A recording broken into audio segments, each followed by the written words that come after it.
Teachers Boulevard and online at amimaging.com. When you were a kid, clubs were cool. Robotics club and space club and stuff like that. But what do adults get? Book clubs and quilting clubs? Nah, forget that. How about margarita clubs and old-fashioned clubs? Get to Upside Bar and Lounge for the best clubs in town. Try all 10 varieties of Upside margaritas or old fashions and take home a free souvenir glass. Grab the whole crew and pair it with taco night on Mondays or whiskey Wednesdays. Upside Bar and Lounge at 29th and Pine Lake. Rain, snow, or shine, John Henry's is here to keep your home's plumbing systems working properly no matter what kind of weather Nebraska throws at us. From unclogging toilets and drains to installing new water heaters and water treatment systems, John Henry's is your plumbing expert in the Lincoln and Omaha communities. Visit us at calljh.com or call John Henry's.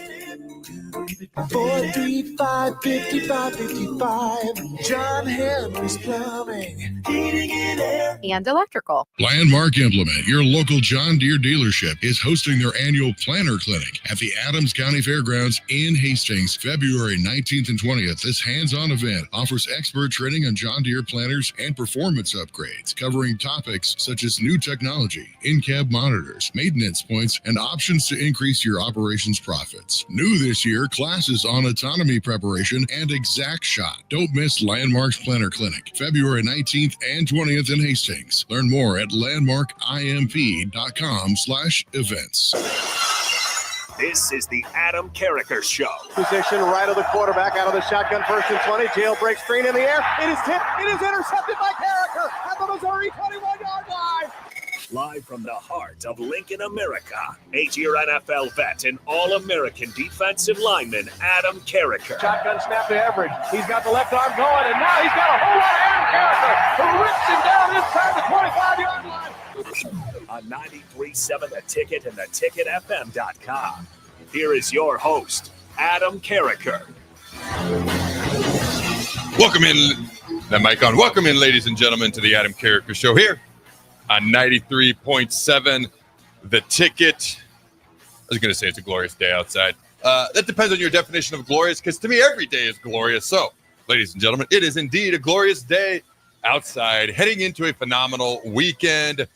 If you didn't know, now you know. The Adam Carriker Show, Monday, Tuesday, Thursday, Friday, 11 a.m. to 1 p.m. Grab your lunch. Come join us. At some point, maybe you'll learn something, but hopefully 95% of the time you have a whole lot of fun, because what you're going to hear is Husker sports, college football, and sports in general. And what you're going to get is unique insight, unbridled honesty, and producer Jake and I, no mood lighting today, I can see, are going to have a whole lot of fun in the process. If you did that 2 days in a row. Well, especially on Valentine's Day, I figured we might know. I was going to make sure that door was cracked. That's what I was going to be doing. What'd you get your wife for Valentine's Day?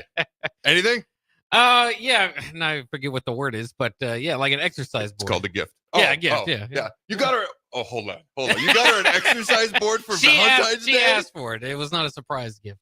Okay, dude, that's could be dangerous. Dude, you're getting close to the edge on that one, my man.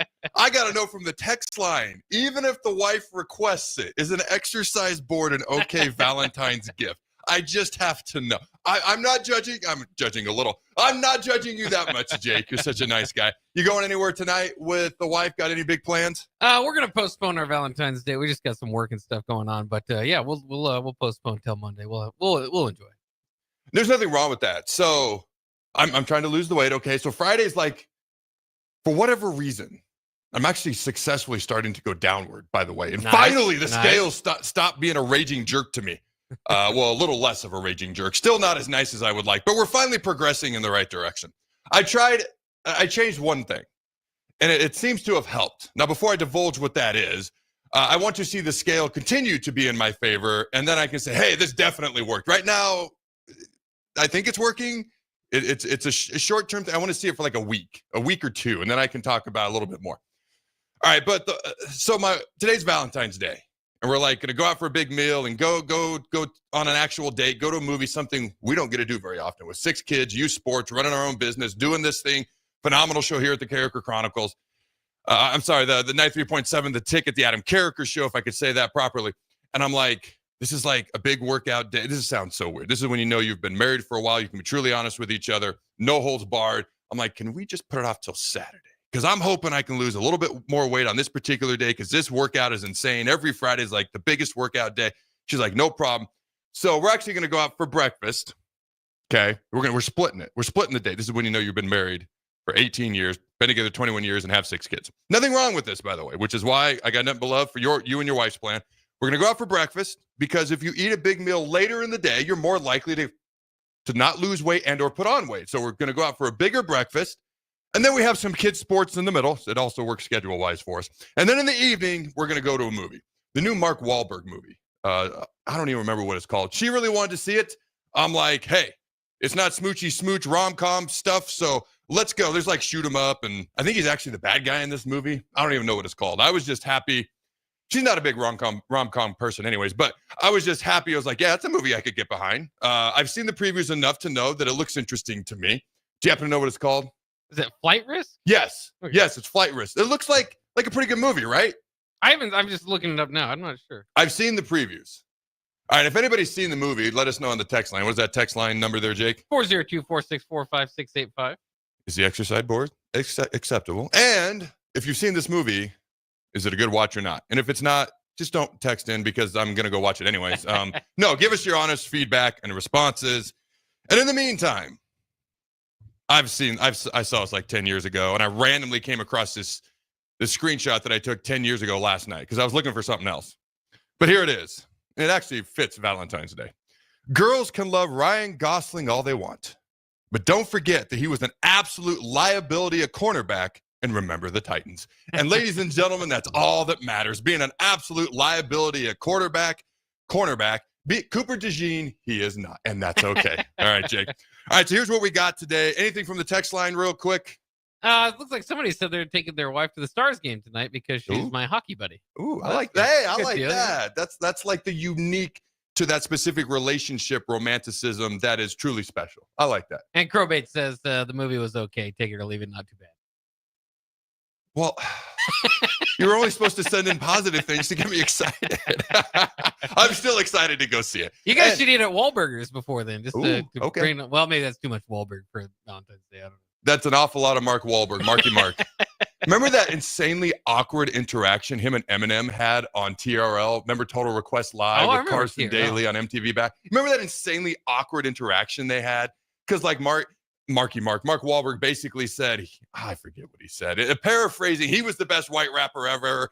And then Eminem obviously had just burst on the scene. It was a big deal. And then was Eminem going to try to get into movies? And Marky Mark had just gone to Mark Wahlberg. He was getting into movies. And actually Eminem was cool. Mark Wahlberg just had this. Look up the clip. It's like a 30-second clip. Just the most insanely awkward aura I've seen a human being have around someone else they're meeting for the first time ever. And you can see Eminem, he like gives the thumbs up, like, this is awkward and weird, and I'm just going to give a thumbs up because I don't know what to do.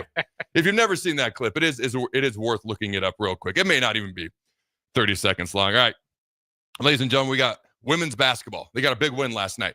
I felt like everyone was talking about the men and playing Maryland and getting another ranked win. And obviously that would have been a big win had the men could have pulled that up. And I'm like, the women, they were ranked at one point. Don't give up on them. This is a team that can make the tournament as well, especially if you can go on the road and get a win versus a top, 17 ranked team in the country. Get off the snide. And I think I mentioned this briefly, but like the entire team was sick. And yeah, the performance versus Iowa was not what anybody wanted to see. It literally would make someone sick. Haha, bad pun intended. But my point is the team was literally like a lot of the girls were throwing up afterwards, et cetera, et cetera. They're now healthy. And I'm like, man, if you can get healthy, which they appear to be, and you can get a big road win, you can have a strong finish to your season. And they were able to do that in Maryland against the Terrapins last night. The men had a game, as we all know, in PBA Pinnacle Bank Arena last night as well. Nebraska baseball starts tomorrow. Vanderbilt, who, contrary to popular belief, is good at one sport, and although they beat Alabama, ended up 6-6 in football, they actually have a very, very good baseball program. I think they're actually kind of ranked lowly by their standards. They're like 15th in the country right now. Yeah. Normally they're like a top 5, top 10 team. Like I always think of Vanderbilt. I think of North Carolina, who's obviously been good at basketball, and like Cal State Fullerton. Those are like the 3 schools I always think of that are especially good in baseball, even though if they're not known for other sports as much, especially Vanderbilt and Cal State Fullerton. I have no idea how good Cal State Fullerton's been as of late, but growing up, they were like always in the College World Series every single year, or at least it seemed when I was a kid. Also, and I haven't done the list yet, so we're going to do it live on air. But since we said we were going to do it earlier this week, we are men of our words. Okay, we're slightly above the average dumb guy, but we are men of our words. We are going to give our top 10 NFL quarterbacks of all time live on air, and we're just going to do it on air because I know you didn't do it before the show. I didn't remind you because I didn't want you to have an advantage that I didn't have. And I thought about it as we were walking in, but we'll do that live on air. And then I can't believe nobody else has talked about this. I was sent a clip from Scott Frost's UCF press conference, and it sure seems like he calls out Trev Alberts. I don't know who in the heck else he'd be talking about. We're going to talk about that at the top of the hour. Like it seems to me like he's calling out Trev Alberts. All right, we'll talk about that at the top of the hour. And then at 12:30, we got a couple of clips. Is college football rivalries, are they dead? Not dead. Severely diminished. Severely diminished to the point, all right, where I have got, let me look at this. I've got Ohio State fans in some of my comments, and here's one of them. Ohio State beat Michigan 15 out of the 16 years just prior to those last 4 measly wins. Is that what college football rivalries have become? Measly, due to the college football playoff. I don't know. I got a couple of clips to share with that, and we're going to talk about that probably around 12:30 today. But let's start right off the top. All right, Nebraska women's basketball. Pardon me. The Huskers, who notched their second win of the season over a top 25 team, snapped a 3-game losing streak by dominating the second, third, and fourth quarters. They were down by 14 points in the first quarter, and it was like, oh, wow, this is not pretty. Good thing the game is four quarters. They dominated the second, third, and fourth quarters. All right, after the Terps built a 14-point first quarter lead, Nebraska outscored the Terrapins by 42 points over the next 28 minutes. Think about that. Outscored them by 42 points over the next 28 minutes to secure a huge road win. Before I proceed, think about, would you tell me yesterday they lost 4 of 5, 3 of 4, 5 of 6, something like that? Well, they had a 3-game losing streak. 3-game losing streak. Then you go on then you have a really bad home loss to Iowa, albeit the team's not feeling well. You go on the road, you're playing a ranked team, you're an underdog, and bam. I mean, we're not talking second quarter, third quarter. Within the first few minutes of the game, the first quarter, you're down by 14. Now, they made some defensive adjustments. Credit to Amy Williams, and shout out to Coach Williams, her 250th career win as Nebraska's head coach. So shout out to the former Husker, who's now been the long-time Nebraska women's basketball coach, just had her 250th career win. Congrats to Coach Williams on that. But you get down early on the road against a team that's favored to win, a team that's ranked. It could have been easy to fold the tents. And instead, what they did, made some adjustments, especially on the defensive side of the ball with the way they're approaching things, and they outscored Maryland by 42 points over the next 28 minutes. The win helped the Huskers improve to 17-7 overall and 8-6 in the Big Ten to clinch a spot in the Big Ten tournament. That's a key part of that sentence right there, and to clinch a spot in the Big Ten tournament. The Terps slipped to 19-6 overall, 9-5 in the Big Ten. The win marked Nebraska's 4th in the last 5 games against Maryland and Nebraska's 2nd straight win at the Xfinity Center. In other words, their 2nd straight time of beating Maryland in Maryland's house. It was Nebraska's first true road win over a top 25 team since the Huskers defeated number 23 Michigan State 68-64 in 2021. The Terps were the highest ranked team Nebraska had defeated in a true road game since knocking off number 9 Texas A&M in 2013 in the NCAA tournament. Alexis Markowski led a balanced and explosive Big Red effort with her 9th double-double of the season, producing 20 points and a game-high 11 rebounds. Markowski led the Huskers in double figures, including 15 points, all right, from Albert Rimdel, who was 5 for 7 from the floor, including 2 for 3 from beyond the arc. Her last bucket with 7 minutes left in the game gave the Huskers their first 20-point lead, making it 81-61 at the time. The final score was 91-71. All right, Britt Prince had a great second half. Okay, and she's one of the key players that definitely did not feel well during the Iowa game on Monday. Clearly, she's recovered. She scored 11 of her 13 points in the second half to help Nebraska pull away. She went 6 for 10 from the field while adding a career-high 8 assists and knocked down Nebraska's 12th three-pointer of the night to give the Big Red its biggest lead at 91-63 with 3:23 left in the game. Did you happen to watch this game at all, Jake? I did not. That's all right. That's why I'm here. All right. And you're here for the things that I cannot watch and I do not know about, so you're here for a whole lot of things. Right, Jake? Yeah, thank you. Thanks for covering me there. All right, for the game, Nebraska finished 51%. All right. Let me see. Finished 51%, 34-67, including 12 of 21 threes, while connecting on 11 of 16 free throws. The Huskers dominated the boards against one of the nation's best rebounding teams, controlling the glass 42-25. That's a gigantic rebounding edge for the Big Red. Nebraska won the first quarter rebounding battle 13-10, despite being down by 14 at one point. And then just allowed Maryland just 6 total rebounds over the second and third quarters. They only had six rebounds in 2 quarters combined. That's insane. All right. Let's see. Final thoughts here. Nebraska returns, and the final score is 91-71. Nebraska returns to Big Ten road action on Sunday when the Huskers travel to Illinois. Tip-off with the Fighting Illini set for 4 p.m. Central Time with live television coverage from the Big Ten Network. The game can also be heard live across the Huskers radio network, including Huskers.com as well. And I talked about it yesterday, and this was a big game for the women. Like when Nebraska men were in the middle of that long losing streak, you almost kind of felt like some people, I don't want to say wrote them off, but we're like, okay, it's probably over with. But then all of a sudden you go on this 4-game win streak, and although they didn't win last night, they start to get some momentum, and it seems very, very likely, as long as they finish the season in a relatively decent to strong capacity, that they can end up in the NCAA tournament. It's no different for the women. Britt Prince is coming into her own. Alexis Markowski is one of the best players in the Big Ten, if not in the country. Amy Williams gets her 250th career win last night. She's an established, very good coach. This is a team to keep your eye on. I'm just as excited to watch them as I am the basketball team, as I am the baseball or softball team going forward. Any final thoughts on the ladies there, Jake? Just to kind of back up how impressive the victory was last night. So it was the 6th loss of the season for the opposition, Maryland, and 4 of those losses have been against top 25 teams. The only other loss against a non-top 25 team was Illinois, who's like Nebraska, probably just right outside of that. So pretty good look. And now they've got 4 games left. Illinois will be one of those games, and so that will be big. But particularly Oregon, who is 8-6 and 17-8 alongside Nebraska, will be big. And then they have Washington and Northwestern as well. Washington 5-8 on the year, 14-11 overall. Northwestern should be a win, 1-11 in conference, and 8-15 overall. So you're getting close with just 4 games remaining in the regular season.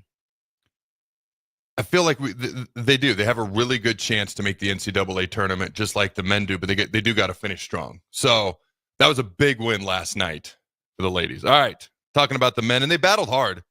All right, Bryce Williams was a game-time decision, being sick. Connor Essegian as well. So it was a little bit of, all right, are they going to play? Are they not going to play? If they do play, how well do they play? What can they do? What can they not do? How are they feeling? Things of that nature. All right.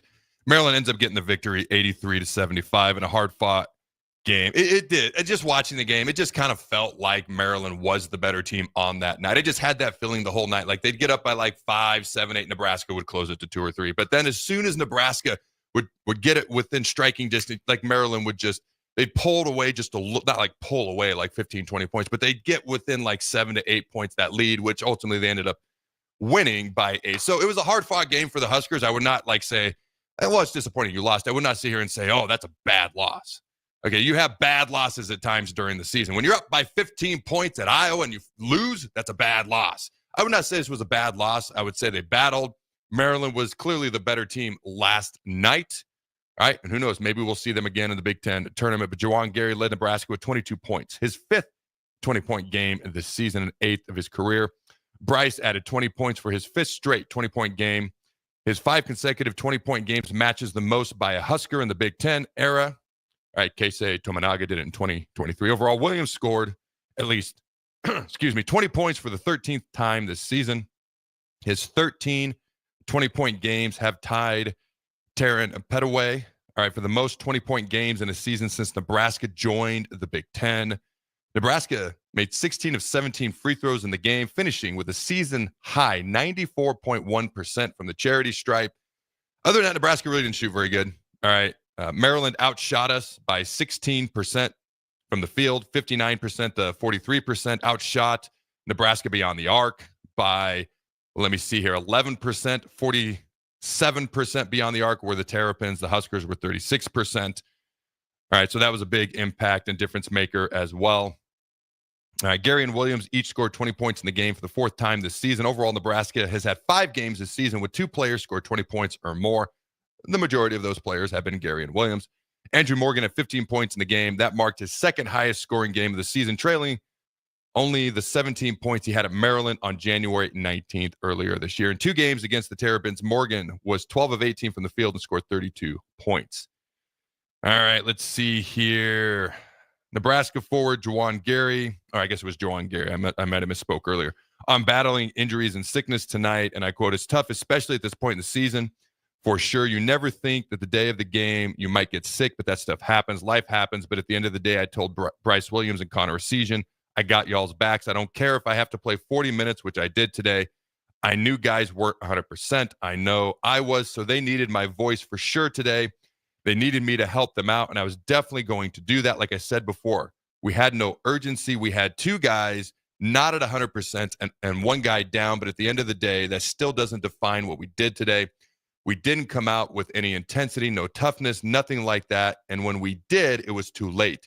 We can't keep doing that for sure, especially at the end of the season."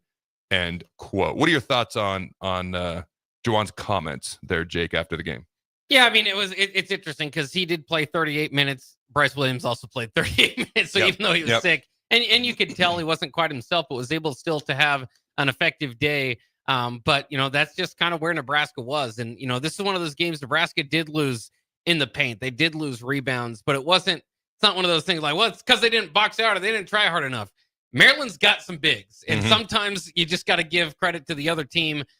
They're really coming on. They look like a team that's going to be really interesting in the NCAA tournament. And Nebraska, there's just certain matchups. That Texas A&M matchup we saw in the tournament, not a great one. Too much athleticism. This one, not every matchup's going to be great. This was one we knew without Bierke was going to be a bit of a struggle. It was, but I give Nebraska credit. It might have taken some magic. Andrew Morgan, everybody's hitting their free throws, but particularly Andrew Morgan stepping up, hitting some free throws. Connor Essegian, the kind of prayer 3 that went in. So they needed some breaks.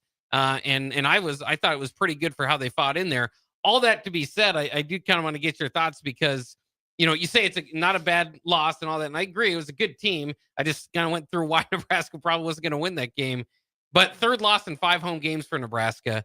10-3 overall at home. A lot of it's about protecting home court. They were 18-1 last year. The tournament team was in protecting home court. Again, 3rd loss in 5 at home. You fear they're losing some of that Pinnacle Bank magic? I mean, it's a fair question to ask, and I feel like the answer is yes. You've got to have 18-1. That strikes a little bit of fear in the heart of opponents. At one point, hadn't we won 20 consecutive home games? Yeah. At one, opponents know those things when they come in, whether it's home field, home court, whatever it may be. Opponents are aware of those things. There was a point in time, I think the 90s, where Nebraska had won 45, 50 straight home games. Miami had this insanely long home winning streak, and then the whammy in Miami against University of Washington. They scored 24 points in the 3rd quarter and upset Miami to end that streak. I think it actually might have been 94. I think that was Miami's one loss before we went down and beat them in the Orange Bowl, the 95 Orange Bowl for the 94 season. Alabama had a streak at one point. How about this? I can sit here and I can recite home winning streaks from 25 years ago because those things stick out to people. So I actually really like what Juwan Gary had to say. I felt like it was brutally honest, but not demeaning or disrespectful, just holding themselves to a higher level of accountability. And that's what you need from a team leader like that. Whether you're sick, whether you're not, I mean, not everybody's Michael Jordan, but there's a reason the flu game sticks out in people's minds. And I can just say Michael Jordan flu game, and probably more people than don't are going to know exactly what I'm talking about. His 6th and final championship, his 6th and final game championship that he won with the Bulls in the final game of his career with the Bulls against the Jazz. And yes, it was a push-off, Byron Russell. I agree with you. All right. But you don't make the call at that moment. It's pretty obvious it was a push-off. Anyways, don't worry about it. So it's in the rearview mirror. I was actually at the time rooting against Jordan. I don't know why. It's like I wasn't appreciating what I was seeing, which is why I try to appreciate things that are happening right in front of me now, whether it was Tom Brady or Patrick Mahomes or the attempt at the three-peat. I'm not per se a Chiefs fan, but I just wanted to see something that hadn't happened. But I can also respect what Jalen Hurts did going, has it ever happened that a guy's been benched in a collegiate national title game, goes and is a Super Bowl MVP? So things like that are cool for me. But bringing it back to Nebraska basketball, you've got to be able, they just got to be more consistent. I mean, it's the C word that I throw around all the time. I mean, Chuck talked about it when it came to losing weight. Nick Saban in the clip, when he was talking to his own Alabama team that we shared on the show yesterday, was consistency. That is, in my opinion, the difference between being average and good to great to elite to all time. Like, average players can be up and down. Good players can be up and down. If you want to be anything above average or slightly above average, and you've got to be freakishly talented to be inconsistent and still be good. Like, to me, a lot of times that's the difference maker. And I feel like that's what the Nebraska men's basketball team needs to improve on. The football team needs to improve on consistency. If Nebraska sports could just find that across the board. I mean, I'm like, what sport has consistency? Well, there is one, volleyball. And it's not just because they're competing for national titles every year. They're insanely consistent, talented, well-coached, and consistent. So anyways, I don't know. I don't have any other thoughts on the basketball, either team. Do you, Jake? No, just like I said, this is kind of getting down to real time. I don't think that loss for Nebraska men's hurts their resume too much, but obviously would have helped. For sure. Yeah, I think it's a good way to put it. I do still think they're going to have to get to 22 wins. So they had to go 5-2, all right, before last night. So now they've really got to go 5-1 and then still win at least one Big Ten tournament game, I feel like, to be safe as far as getting in the NCAA tournament. All right, one final thought before we head to break. Most folks probably saw this, but Josiah Alec Pro Ball. Okay, former Nebraska men's basketball player Josiah Alec will soon begin his professional career with the Southland Sharks of the New Zealand National Basketball League. Alex exhausted his college eligibility last year, but remained with NU as a graduate assistant while recovering from an ankle injury. He'll leave for New Zealand on Saturday. I hear it's beautiful there. He said, and I quote, "Really excited for Joe," Nebraska coach Fred Hoiberg said. "He's fully healthy again, and he's done a great job for us with our staff and with enthusiasm." And quote, just a reminder, he grew up in Lincoln, went to North Star, began his college career at Kansas City before transferring to New Mexico, spent 1 year at Nebraska, averaging 7.3 points and 5.4 rebounds per contest. The Sharks season begins March 14th and stretches into July. When we come back, ladies and gentlemen, Nebraska's baseball season. The team that is predicted to be in the Big Ten championship game, the team that won it last year, preseason ranked number 24 in America, starts their season tomorrow versus a top 15 team in Vanderbilt. When we come back, we'll chat a little Nebraska baseball. Rico here with HIS Auto Care at 70th and Van Dorn, letting you know HIS is a great place to bring your vehicle for service. With superior service bumper to bumper, we'll treat your vehicle like it's your mother's. Doesn't get any better than that. So call 402-488-8934 and HIS Auto will make you glad you did. 5% off, mention this ad, and for sure your mother will be proud you called. 402-488-8934, HIS Auto Care, 70th and Van Dorn. God bless you. Are you a skilled mechanic looking for your next big opportunity? Constructors is hiring. We're looking for experienced mechanics to join our family-owned team. We offer competitive wages, great benefits, brand new service trucks, OEM-level diagnostic software, and career growth opportunities. Positions include lead and A-level mechanics for our shop and multiple field technicians. If you're driven and ready to grow with a company that's been around since 1908, apply today at constructorslincoln.com. Advanced Medical Imaging is the largest radiology group in Nebraska, located in Lincoln at 7601 Pioneers Boulevard. At Advanced Medical Imaging, they utilize state-of-the-art technology and blend it together with their compassionate, skilled team to guide you through every step. Whether it's an MRI, CT scan, or X-ray, their precise diagnostics help your doctor deliver the best care plan for you. Choose clarity and comfort in your life by choosing Advanced Medical Imaging, located at 7601 Pioneers Boulevard and online at amimaging.com. Husker fans, Nebraska needs you in the vault for the last two women's basketball games on Wednesday, February 19th and Sunday, February 23rd. Their last two opponents, Oregon and Washington, have never played in Pinnacle Bank Arena before. Give these two new Big Ten members a warm Nebraska welcome and show them why Nebraska fans are the best in the nation. For a limited time, you can secure your spot at both games for just $10. This deal won't last long. Get your tickets before tip-off on Wednesday to cash in on this incredible offer. Go to Huskers.com/tickets to secure your seats today.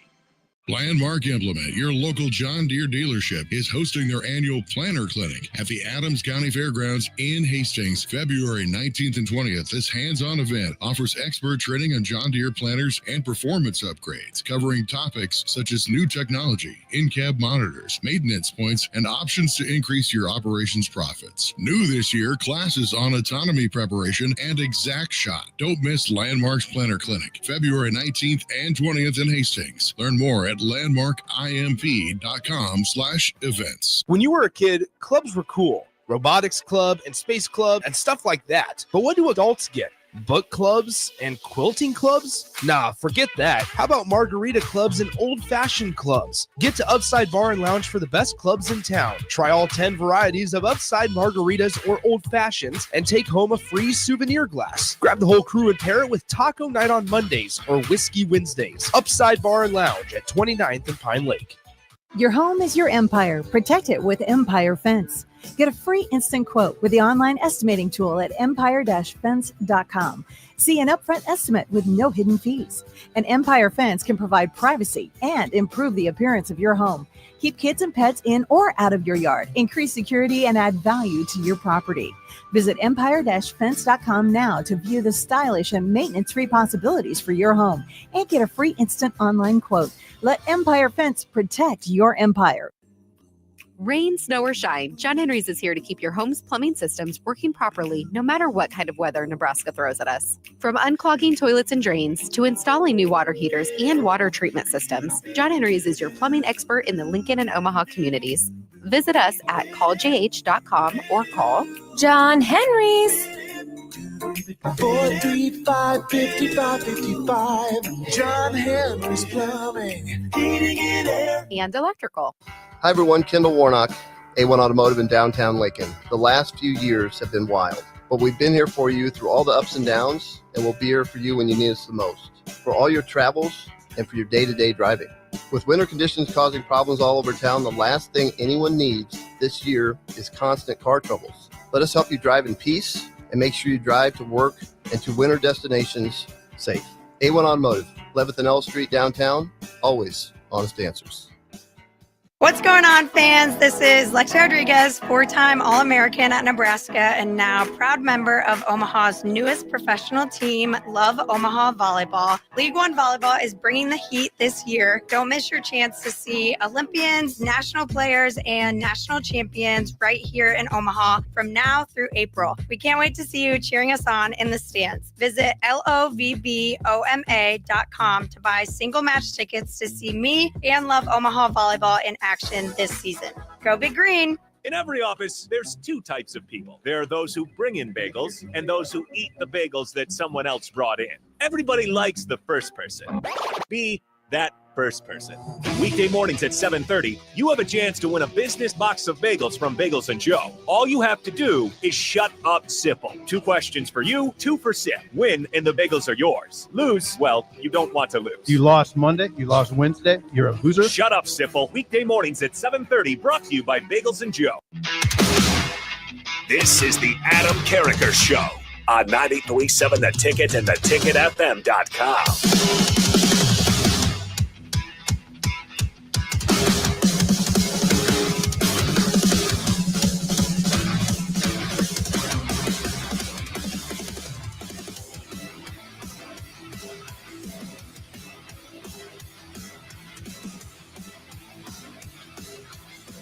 Welcome back, ladies and gentlemen, to the Adam Carriker Show here on 93.7 The Tick. I got a little bit of a head start on my top 10 all-time NFL quarterbacks. I'm 3 deep, and then I got stuck. And then I was like, all right, how much do Super Bowls matter? How much do stats? And I don't know the stats well enough off the top of my head, which is part of the reason I just want Are you Googling? I'm not Googling. Are you Googling? I hadn't Googled. You're not allowed to use. It's supposed to be off the top of your head. Oh, okay. So I'm 3 deep right now. That'll be the next segment of this show. For now, ladies and gentlemen, I want to give a shout out to our sponsors. All right, for the segment 2 of the Adam Carriker Show. Here on the Ticket is brought to you by our good friends at Mulberry Barbecue at 11th and Cornhusker. When are they open? They're open Monday through Saturday from 11 a.m. to 8 p.m. What do they have? You can try their burn-end sandwich, a brisket burrito, barbecue nachos, full slab of ribs and a half smoked chicken, and much, much more, plus incredible sides. Get fueled for lunch today or make dinner plans at Mulberry Barbecue by Single Barrel, located at 11th and Cornhusker. And I've mentioned they opened a new one, all right, like 5 minutes from our house. So we're going to be going there even more often as a family. All right, Nebraska baseball. Jake so kindly corrected me, and I appreciate that. You can always feel free to correct me. Don't be one of those people who just wants to be right. Like if you're being helpful correcting, I welcome that all day, every day. All right, Nebraska baseball actually starts today. They play at 2 p.m. Central Time. The 24th ranked Huskers take on UC Irvine, all right, today, and then they take on the Commodores.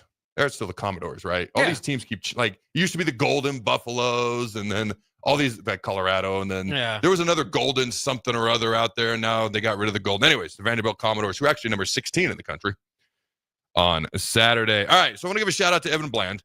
He did this preview, a positional look of Nebraska baseball this season, and I thought he did a phenomenal job. So we're going to kind of go over what Evan had to say here. You can check him out. He does follow him on Twitter. He does a phenomenal job with football, baseball, etc. All right. Now, the Huskers return roughly 2/3, all right, of both their innings and plate appearances, talking pitcher and hitting wise, from last year's 40-win team. All right, when you look at the infield, key returners, Caden Brumbaugh, all right, Dylan Casey. So we're talking second base right there.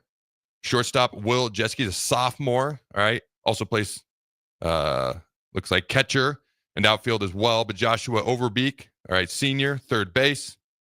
And then Case Sanderson at first base as well. Some notable newcomers, Jaron Cotton, all right, Colin Symbolist. I practiced this name and I'm still struggling. I apologize, Colin. People call me Character, Kick a Car, Carrot Top, some other things as well. So I do my best. All right, Hogan Helsgo as well. All right, there's some of the newcomers there when it comes to the infield. Now they got experience and versatility.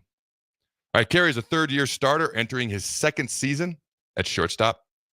And it's a given, all right, kind of like Overbeek back again at the hot corner there at third base. But NU has options and different things they can do around the diamond, especially at first, especially at second.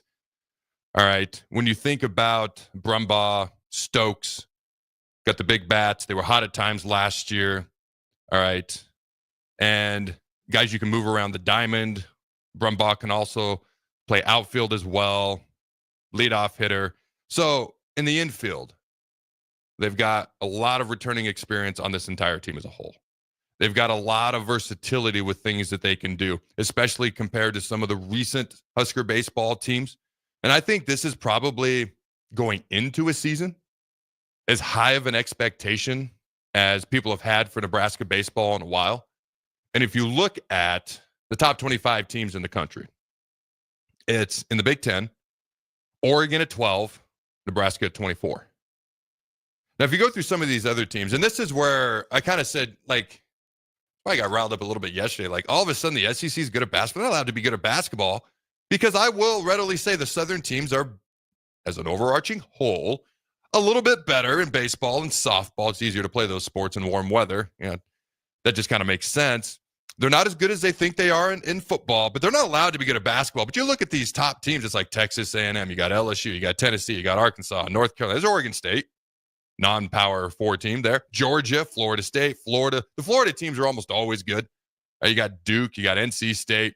Like, it's like ACC, SEC heavy. Vanderbilt, Oklahoma State. Is that the first Big 12 team to pop in here? Yeah, it looks like it. Oklahoma State's the first Big 12 team to pop in here. Mississippi State, Texas, Dallas Baptist Patriots, the power that is the Patriots. All right, Arizona, UC Santa Barbara, TCU, Nebraska 24, and Troy rounds out the top 25. But when it comes to the Big Ten, I think Michigan's got a pretty decent squad coming back as well. But most people are looking to Nebraska. Most people are looking to Oregon. as well. One other thought when it comes to the infield. All right, Wojcicki, very good hitter. He can also kind of go in there at the outfield, at the backstop as well. When you look at the outfield, all right, some of the key returners, Max Butenbach. I actually had the chance to chat with his dad. Moving back to Lincoln, we were trying to figure out some of the good local youth baseball programs in the area. Obviously, he's got a lot of experience. His dad was at the university. His son Max played. And shout out to the Braves organization. It's where we ended up for this season, so very excited about that. The key returners, you got Butenbach, Case Sanderson, Riley Silva, Gabe Swanson. All right, with some of the newcomers, you got Cale Frost and Robbie Bolin. Now, they got a little bit of depth here, which is nice. Okay, you expect Silva to kind of be the guy in center field, and he's got a 406 on-base percentage, over 30 steals a year ago. All right, you got Swanson with 26 homers in his last 2 campaigns. All right, the South Dakota State transfer, Frost had 21 homers last year as well. Sanderson in right field. Again, shout out to Evan Bland. I'm kind of going through his position by position breakdown of Nebraska baseball right now. Evan does a great job. So check out the full article. Check out all of Evan's work as well. Hit 338 a year ago. Butenbach enjoyed, probably his best, the most productive. How about we use that word? Productive summer of anyone on the roster. Okay. And so when you look at the outfield, that's kind of where the big bats are. They got a solid 2 deep, which is what a lot of teams strive for, especially like even basketball and football teams strive for. You have less injuries in baseball beyond the pitcher's mound, but it seems Nebraska's got a little bit of flexibility there as well. The starting rotation, key returners, Jackson Brockett, Ty Horn, Carson Jassa, Mason McConaughey, Will Walsh. Notable newcomers, mostly TJ Coates. All right. McConaughey is a preseason All-American and starting today as well. So he appears to be the team's ace coming in to the season. All right, when you look at Ty Horn, he's going to get the start on Saturday versus Vanderbilt. He was one of the most highly recruited players that Nebraska's gotten recently and did a great job of keeping hitters off balance last year as well.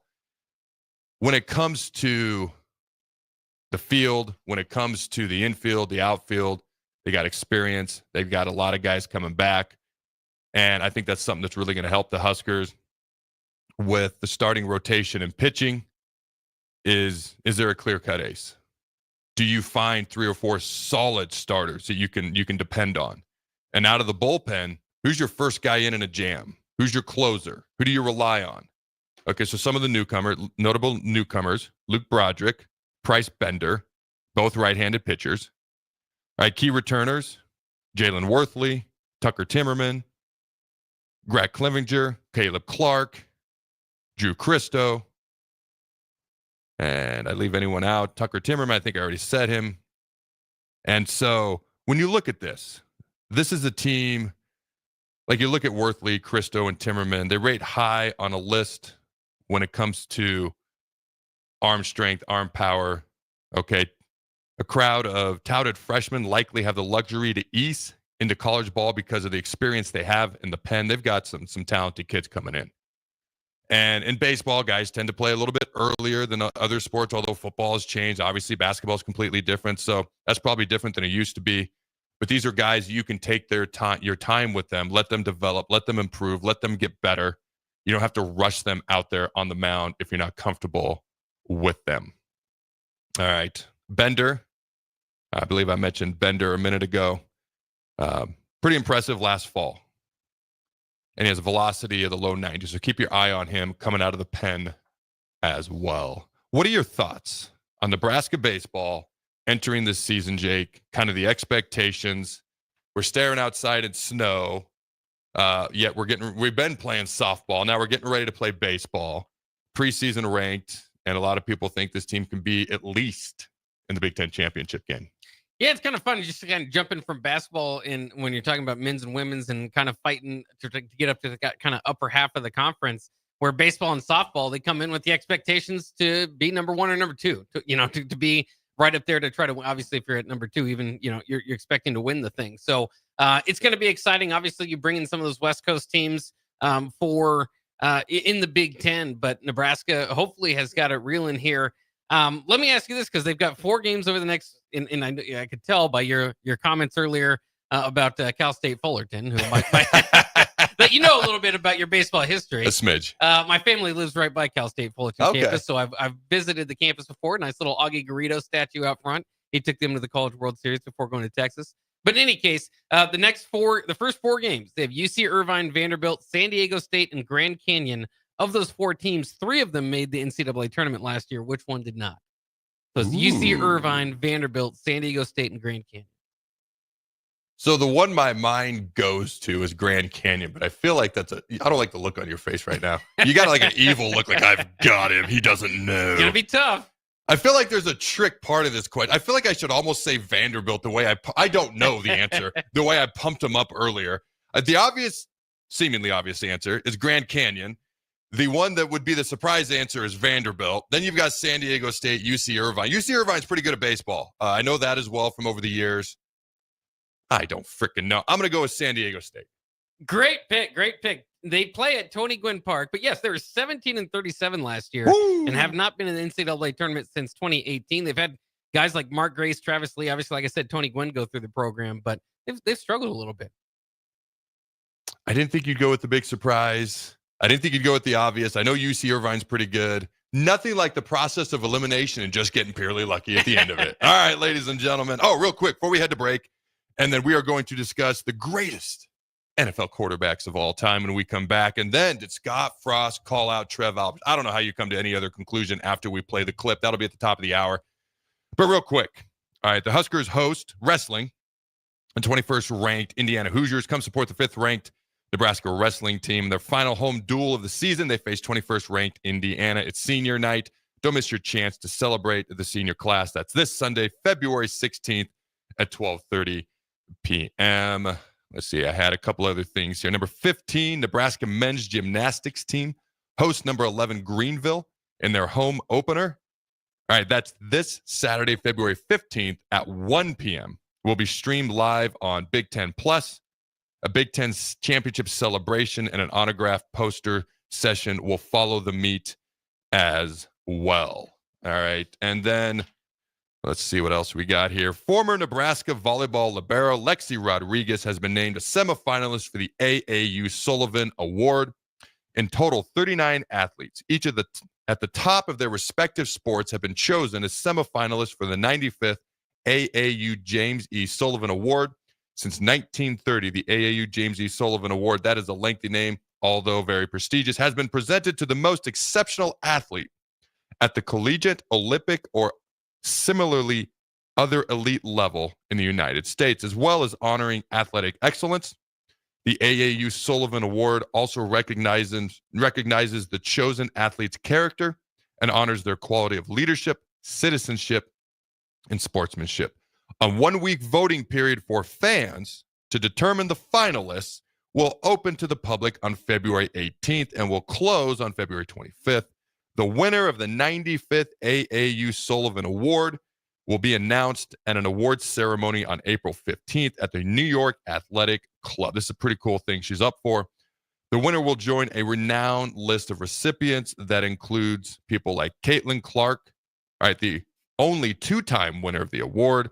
Other prior winners are Michael Phelps, Jackie Joyner-Kersee, Michael Kwan, Peyton Manning, and more greats. All right, so good luck to Lexi Rodriguez, and I sure hope she wins that. She'd be very, very deserving. All right, when we come back, ladies and gentlemen, the greatest NFL quarterbacks of all time as we wing that from the hip, but we're going to have some fun. Don't go anywhere. We'll be right back. Right now, when you drive by Honda of Lincoln, you'll see more than 200 new Hondas and over 125 pre-owned vehicles. Hi, Charlie Stone here, and with me on the line is Andy Goodyear of Honda of Lincoln. Andy, how does it feel to have so many vehicles in stock again for your customers? Charlie, it feels amazing to see how excited our customers are. They love the ability to see, test drive, and take immediate delivery of the exact new Honda they're looking looking for. Do you have some good offers to talk about? We sure do, Charlie. We're offering financing as low as 0.9% APR up to 72 months, or great lease rates on every new Honda. It's the perfect time to drive away in the new Honda you've been dreaming of. How about pre-owned, Andy? We have over 125 pre-owned and certified pre-owned vehicles to choose from. Just about every make and model with prices starting at under $10,000. Maybe it's time you experience the best, the Honda of Lincoln way of doing business.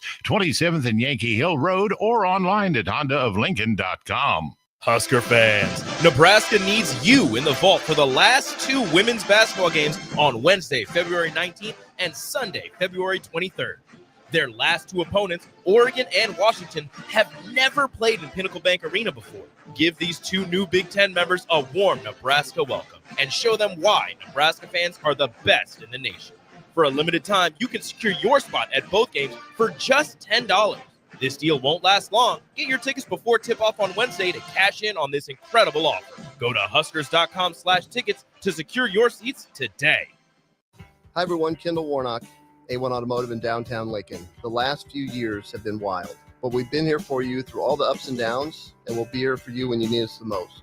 For all your travels and for your day-to-day driving. With winter conditions causing problems all over town, the last thing anyone needs this year is constant car troubles. Let us help you drive in peace and make sure you drive to work and to winter destinations safe. A1 Automotive, 11th and L Street downtown, always honest answers.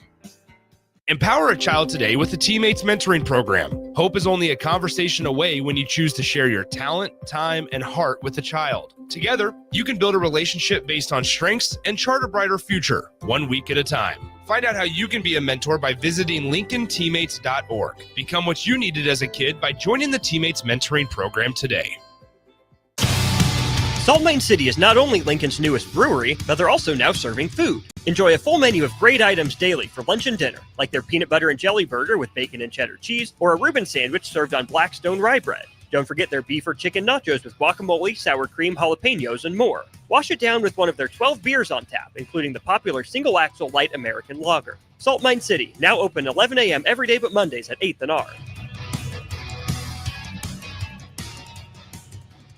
Hi, Sean Callahan here for Koppel Chevrolet GMC, and on behalf of the entire Koppel team, we would like to say thank you to all of our loyal customers and employees that have allowed us to become one of the most successful GM dealerships in the country for the past 50 years. So we are celebrating that with some huge discounts. Right now, we have up to $13,500 off MSRP or 0% APR on select new models, and new Blazer EVs are leasing for $279 a month with zero down. So check us out online at koppelcars.com. All deals with approved credit. See dealer for details. Nebraska Veterans Aid is here for veterans and dependents facing unforeseen financial emergencies. Get assistance with food, fuel, shelter, clothing, transportation, and even funeral and medical expenses. If you're a veteran facing a financial emergency, apply for Nebraska Veterans Aid through your county veteran service officer.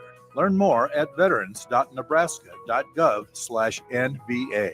Sponsored by the Nebraska Department of Veterans Affairs, aired with the Nebraska Broadcasters Association and this station. Be sure to check out the top-selling Recomp. Recomp helps build lean muscle and strength while decreasing body fat. Recomp is ideal for men and women of all ages trying to look their best. Recomp can only be found in Nutrition Authority. For info, visit mynutritionauthority.com. Are you ready for a new opportunity? Check out Sandhills Global. Join a dynamic team where your skills are valued and your career can soar. We offer full-time positions with a 4.5-day work week, competitive pay, excellent benefits, and a positive work environment. From IT and marketing to sales and finance, we're looking for talented individuals like you. Apply today at sandhills.jobs and take the first step towards an exciting future.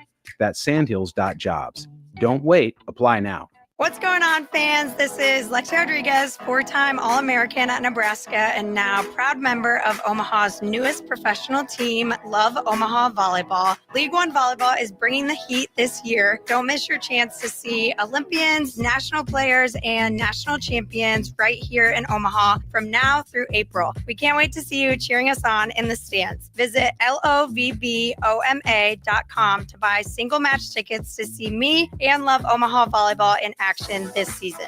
Go Big Green! Step into healing at Prairie Orthopedic and Plastic Surgery.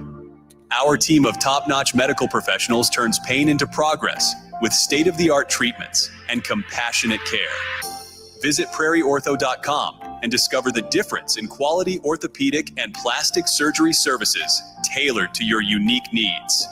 Your health matters, and Prairie Orthopedic and Plastic Surgery is dedicated to helping you thrive. Reach your full potential. Embrace a better tomorrow with Prairie Orthopedic and Plastic Surgery. Midwest Bank is proud to be your local community bank right here in Lincoln. This is Travis with Midwest Bank, now with 2 branches conveniently serving Lincoln and 8 other locations across Nebraska. We're here to help you with any of your needs. From opening a checking account to buying a home or financing your business, our staff is here for you. Stop in and you might see Shin Daddy himself. Your community, your bank, Midwest Bank. Learn more at midwest.bank, member FDIC.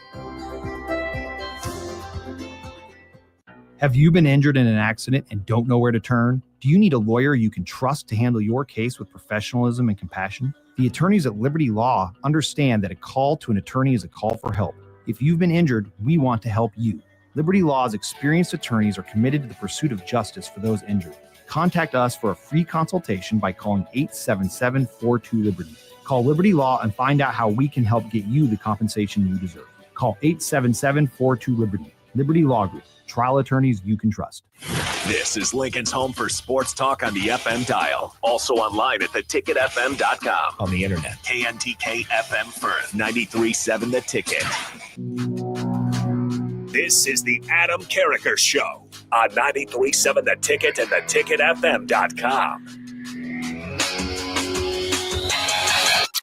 Boom! Welcome back, ladies and gentlemen, to the Adam Carriker Show here on 93.7 The Ticket. My wife just texted me that my alien shirt looks great on the show. I appreciate that. Anything I wear looks great. Let me tell you how humble I am. We're going to be here a while, Jake. All right, ladies and gentlemen, it's time. And we are still going to get to Scott Frost, Trev Alberts, etc. But it has been pushed back a little bit just because we've got to do this segment, the top 10 greatest NFL quarterbacks of all time. All right, we do got to keep it rather quick because we do got to get to the next segment. We are a little bit behind. One of us talks an awful lot, Jake. I'm not pointing fingers. I'm just saying. All right, why don't you start off with number, you want to go like your 10-9-8 and I'll go 10-9-8? Yeah, that sounds fine. At number 10, I've got Big Ben Roethlisberger, 2 championships in Pittsburgh. One of the top quarterbacks of our era. There's a lot of guys that you can go with at 10. I've landed on him. 9-8. Oh, sorry. Yeah. I do that too. Number 9, let's see where I've got. Number 9, I have Aaron Rodgers. Of course, not from this past year, but controversial. Previous to that, I mean, one of the best quarterbacks we've ever seen. And number 8, You mean the guy the Jets no longer want? Yeah. Okay, go ahead. He's not a top 10 current NFL quarterback. Okay. But he is one of the best of all time. So I've got him at number 9. Number 8, I've got 3-time Super Bowl champ Steve Young. Ooh, 3-time? Yeah. Well, okay. Yeah, technically, yes. How many did he start, my friend? I don't know that answer. 1. But that's still a big deal. Yeah. I remember watching them beat the Chargers, trounce the Chargers. I believe it was in Miami. And literally after the game, everyone's like, he can't win the big one. He can't win the big one. He literally did the thing where it's like getting the monkey off my back. Like that was a huge deal to get the monkey off his back. So I do think we have a little bit of a disagreement here. All right. And that's okay. I think there's a little bit of recency bias in your list, maybe. Okay, I'm just saying. Let me start off by saying I don't have Johnny Unitas or Fran Tarkenton or anybody. I mean, I couldn't fairly, without looking it up, give them an honest assessment. See, that's where I start off. All right. I personally start. And this, you want to know the biggest debate I had was Terry Bradshaw or Brett Favre. I mean, I think Brett Favre has more NFL MVPs than any other player in history. You might have to fact check that, but I think he's got 3. I think that's the most. I could be wrong. Then you got Terry Bradshaw with 4 Super Bowls. So if we go Super Bowl to Super Bowl, I think he has 4 times as many Super Bowls. I don't know. That's why this was hard. All right. My number 10, Johnny Unitas. Okay. My number 9, Bart Starr. You're going back. My number 8, and this is going to be low for a lot of people. No disrespect intended, is Brett Favre. Most people would have him top 5. I don't know how you go wrong with any of these guys, to be clear. Yeah. Just all due respect to everybody. All right.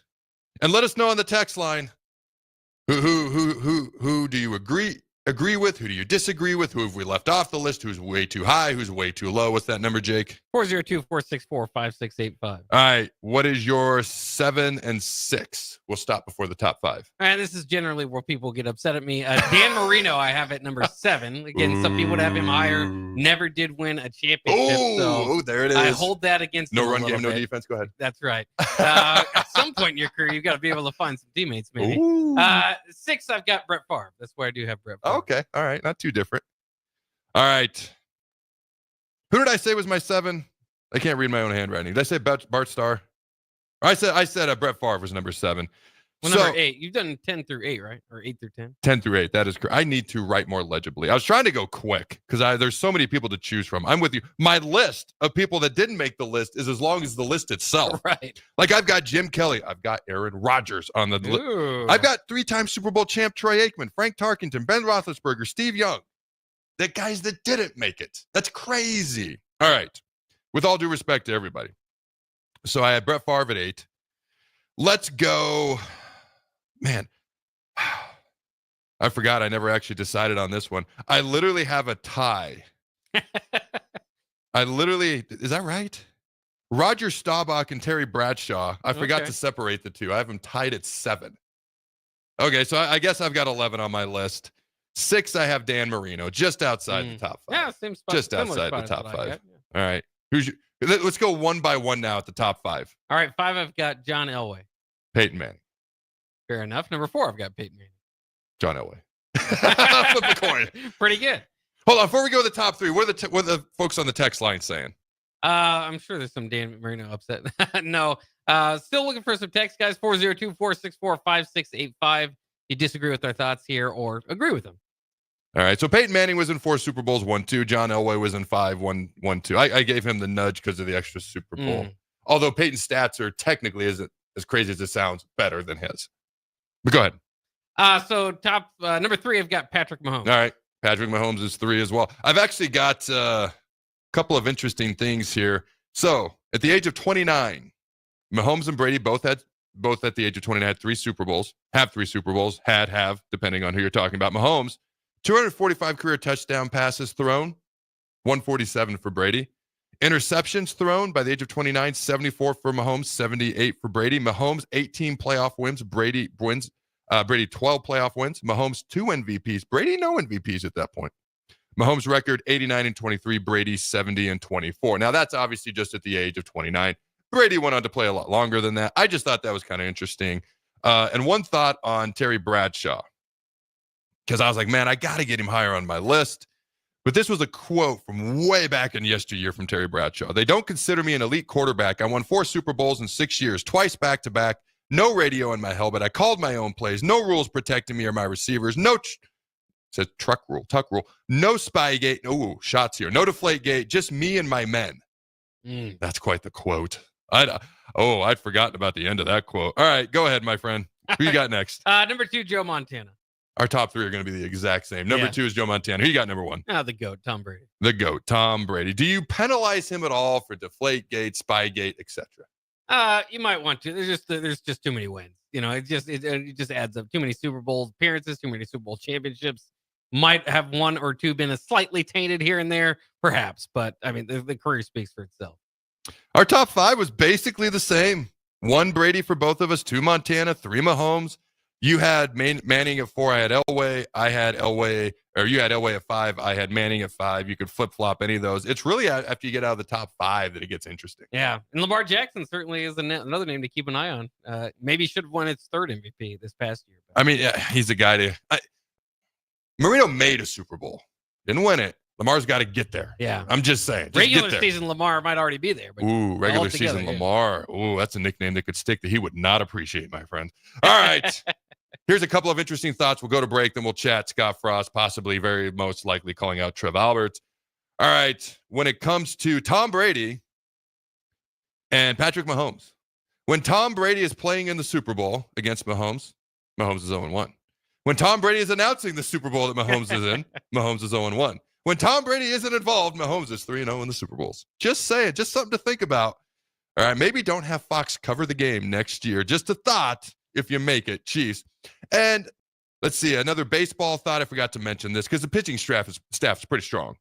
All right, predicted to be one of the top 150 starting pitchers in the country. Mason McConaughey predicted to be one of the top 100 relief pitchers. Luke Broderick predicted to be one of the top 100 relief pitchers in the country going into the season. Drew Christo. And just because I am a Commander for life, I just want to remind everybody, the only team in the NFC not to make the NFC Championship game since 1996 is the Dallas Cowboys. All right, ladies and gentlemen, don't go anywhere. When we come back, chat a little Scott Frost, Trev Alberts, UCF press conference. We'll be right back.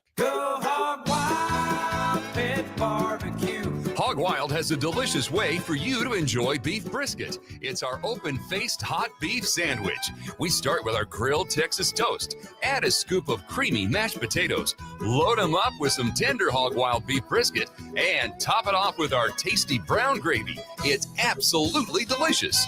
Hog Wild Pit Barbecue, 3210 Cornhusker Highway in Lincoln. But don't be late, we close at 8. Salt Mine City is not only Lincoln's newest brewery, but they're also now serving food. Enjoy a full menu of great items daily for lunch and dinner, like their peanut butter and jelly burger with bacon and cheddar cheese, or a Reuben sandwich served on Blackstone rye bread. Don't forget their beef or chicken nachos with guacamole, sour cream, jalapenos, and more. Wash it down with one of their 12 beers on tap, including the popular Single Axle Light American Lager. Salt Mine City, now open 11 a.m. every day but Mondays at 8th and R.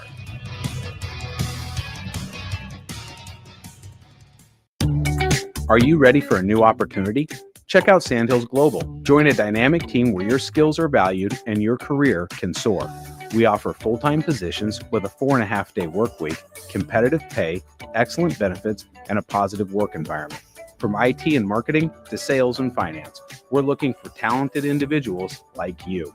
Apply today at sandhills.jobs and take the first step towards an exciting future. That's sandhills.jobs. Don't wait, apply now. Be sure to check out the top-selling Recomp. Recomp helps build lean muscle and strength while decreasing body fat. Recomp is ideal for men and women of all ages trying to look their best. Recomp can only be found in Nutrition Authority. For info, visit mynutritionauthority.com. Hey guys, Austin Norman here. Join me and Jay Foreman this Friday, February 14th from 5 to 7 p.m. at the Complex for weigh-ins for Saturday's The Heart of the Lion boxing event. Weigh-ins are at 6 p.m. and the public is welcome to be there. That's Friday the 14th from 5 to 7 p.m. at the Complex at 1555 Yolanda Avenue, just off Cornhusker Highway. What's going on, fans? This is Lexi Rodriguez, 4-time All-American at Nebraska and now proud member of Omaha's newest professional team, Love Omaha Volleyball. League One Volleyball is bringing the heat this year. Don't miss your chance to see Olympians, national players, and national champions right here in Omaha from now through April. We can't wait to see you cheering us on in the stands. Visit lovboma.com to buy single match tickets to see me and Love Omaha Volleyball in action this season. Go Big Green! I'm softball player Jordy Ball, and I'm proud of my Nebraska roots, and I'm proud to be back home. And at Midwest Bank, they're proud to be your local community bank. They believe in family first, taking initiative, showing integrity, and rolling up their sleeves to support their local communities. They treat everyone like family, no matter where you're from. Whether you walk into a branch in York, Lincoln, Norfolk, or Pierce, you know you're going to be welcomed with a smile. Your community, your bank, Midwest Bank. Big box stores are tempting for buying equipment for your high schooler in sports or for yourself in your sports leisures. But buying new is awfully expensive. Why not go somewhere with new and used options? Play It Again Sports is quality, slightly to gently used equipment, and 50% of their inventory is actually new equipment. And it's more than baseball, softball, and golf. They also have equipment for disc golf, fitness, hockey, and more. Plus, they're always buying products. Bring your gear you're done with and get trade money on the spot. Play It Again Sports at 48th and Vine. Nebraska Veterans Aid is here for veterans and dependents facing unforeseen financial emergencies. Get assistance with food, fuel, shelter, clothing, transportation, and even funeral and medical expenses. If you're a veteran facing a financial emergency, apply for Nebraska Veterans Aid through your county veteran service officer. Learn more at veterans.nebraska.gov/NVA. Sponsored by the Nebraska Department of Veterans Affairs, aired with the Nebraska Broadcasters Association and this station. Hi, Sean Callahan here of HuskerOnline.com, inviting you to join us here on 93.7 The Ticket every Saturday morning now. In our new time, we're on from 8 to 9 with the weekly Husker Online radio show. We'll give you the latest in recruiting. We'll talk about what's going on with both football, basketball, and we'll probably share a few stories from the inside. It's every Saturday morning right here on 93.7 The Ticket. It's the Husker Online radio show from 8 to 9 a.m. This is the Adam Carriker Show. Position right of the quarterback, out of the shotgun, 1st and 20. Jailbreak screen in the air. It is tipped. It is intercepted by Carriker at the Missouri 21-yard line. Live from the heart of Lincoln, America, 8-year NFL vet and All-American defensive lineman Adam Carriker. Shotgun snap to Everett. He's got the left arm going, and now he's got a whole lot of Adam Carriker who rips him down inside the 25-yard line. On 93.7 The Ticket and theticketfm.com. Here is your host, Adam Carriker. All right, ladies and gentlemen, welcome back to Hour 2 of the Adam Carriker Show. All right, before we dive into the main topic of this particular segment, a couple of quick things to throw out there. Jake called me out, rightfully so, during commercial break. I didn't even have Drew Brees or Kurt Warner listed on my guys that didn't make the list. And that is on me. They unequivocally could be on a top 10 list, unequivocally should be on a top 20 list. My list came together very quickly. And Kurt's actually a guy that I've had the honor to play against, unfortunately, and to interview when his son was here at Nebraska as a wide receiver as well. Obviously, Drew Brees is one of the greats of all time as well. Did we ever get any texts on that? We had to go kind of quick on it. We did. They started to come in. Okay, what'd they say? Old Dad 34 says, Favre, I say lower in both lists. He only won one Super Bowl, right? That is correct. John in Southeast Lincoln says Ken Stabler belongs there instead of Marino. The not to Ken Stabler, to Dan Marino. That is disrespectful. Believer says Elway, blah. I don't really disagree either way.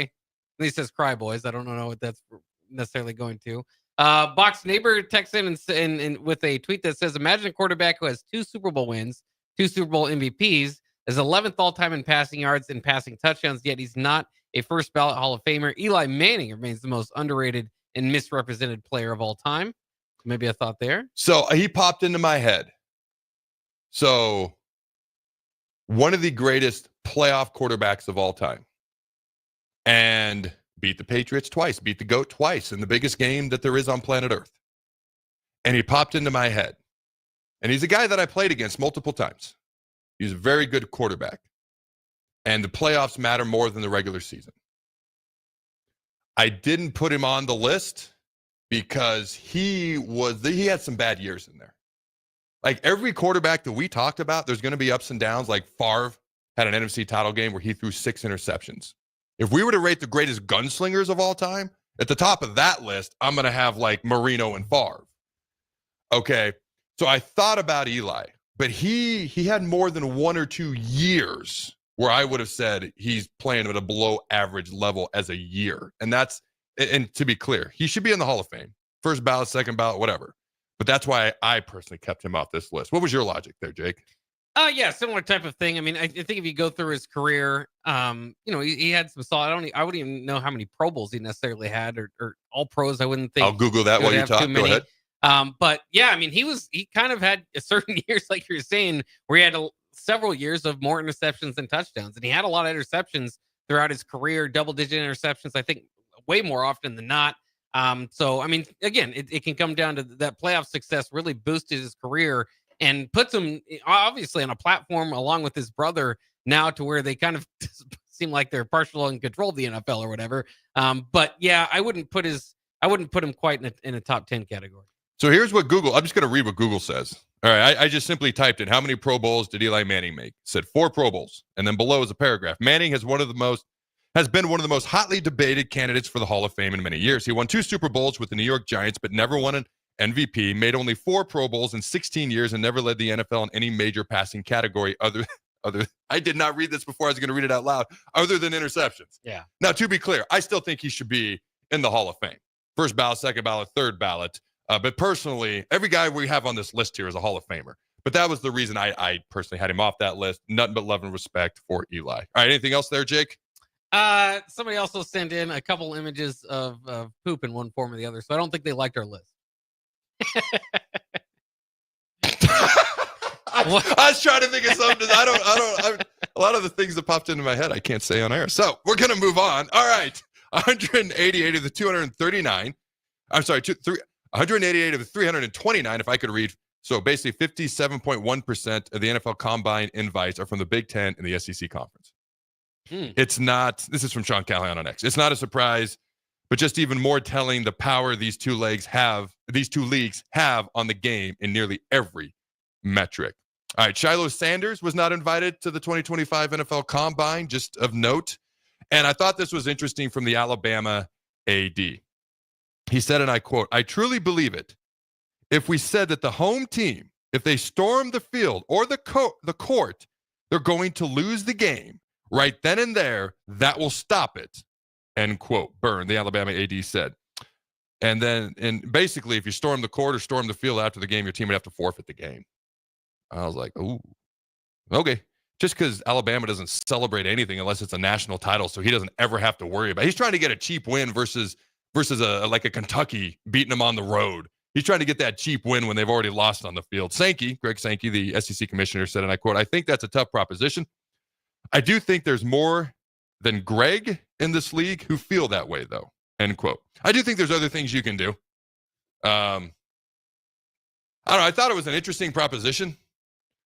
Not that I support it. I just thought it was interesting. Like, I don't want to say dumb. I just I don't like it, but I thought it was interesting. Does that make sense?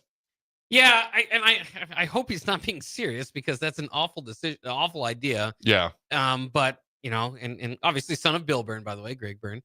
Yes. But there's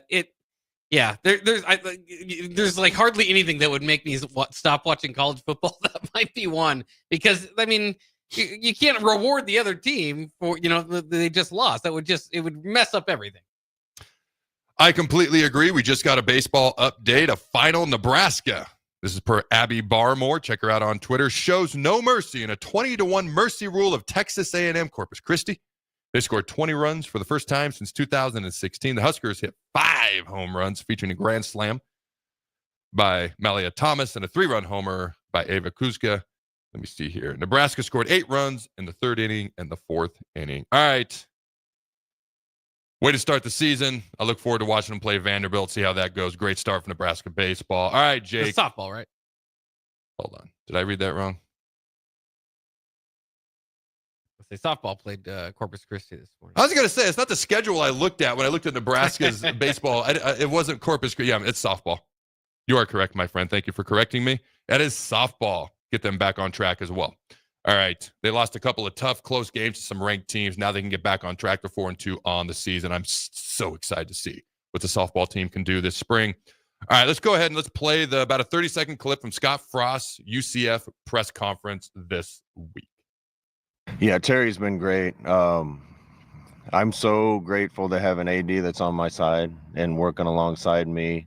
When you're in the other situation, it's really difficult, and it's really debilitating, to be honest with you, when you feel like you're working and you don't have somebody right there alongside with you. Terry and I are on the same page.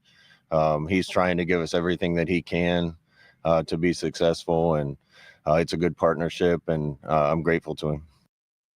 So Terry is the UCF AD. What are your thoughts on this bull crap, Jake? Yeah, it's interesting. You always wonder about the relationship you have with a guy like Trev Alberts, who didn't hire you, right? Bill Moose hired Scott Frost. Trev Alberts comes in, but it's just funny to hear that, because I've long held the belief, and I said at the time, and I'd never backed down from what I originally said, is that I don't think Scott Frost deserved a 5th year. I know they're 3-9, the best 3-9 team of all time. Whatever. That's a silly statement, and I just thought that. Go ahead. Yeah, so I just thought that kind of run its course. He gets a whole nother year, another opportunity, and now years later is talking down that AD, or seemingly, right, talking down that AD. Like, if you want the AD on your side, don't go 3-9. That would be my first in that UCF athletic director. It won't be on your side if you continue to go 3-9 either. I agree with everything you said. So first of all, let's put it out there. There is a slim chance he's not talking about Trev Alberts. I don't know who in the blue hell else he would be talking about, so I could be wrong. But it seems like he's talking about Trev Alberts. But let's acknowledge the very slim possibility that Scott Frost did not just call out Trev Alberts without using his name. So there's a couple things that play into this. Greg Austin, my former teammate at Nebraska, former offensive line coach here at Nebraska. They had a former players practice every spring, every fall. The Scott was the head coach. The first spring, the first former players are all officially invited back to practice before Scott Frost's first spring game, before his first fall as a head coach.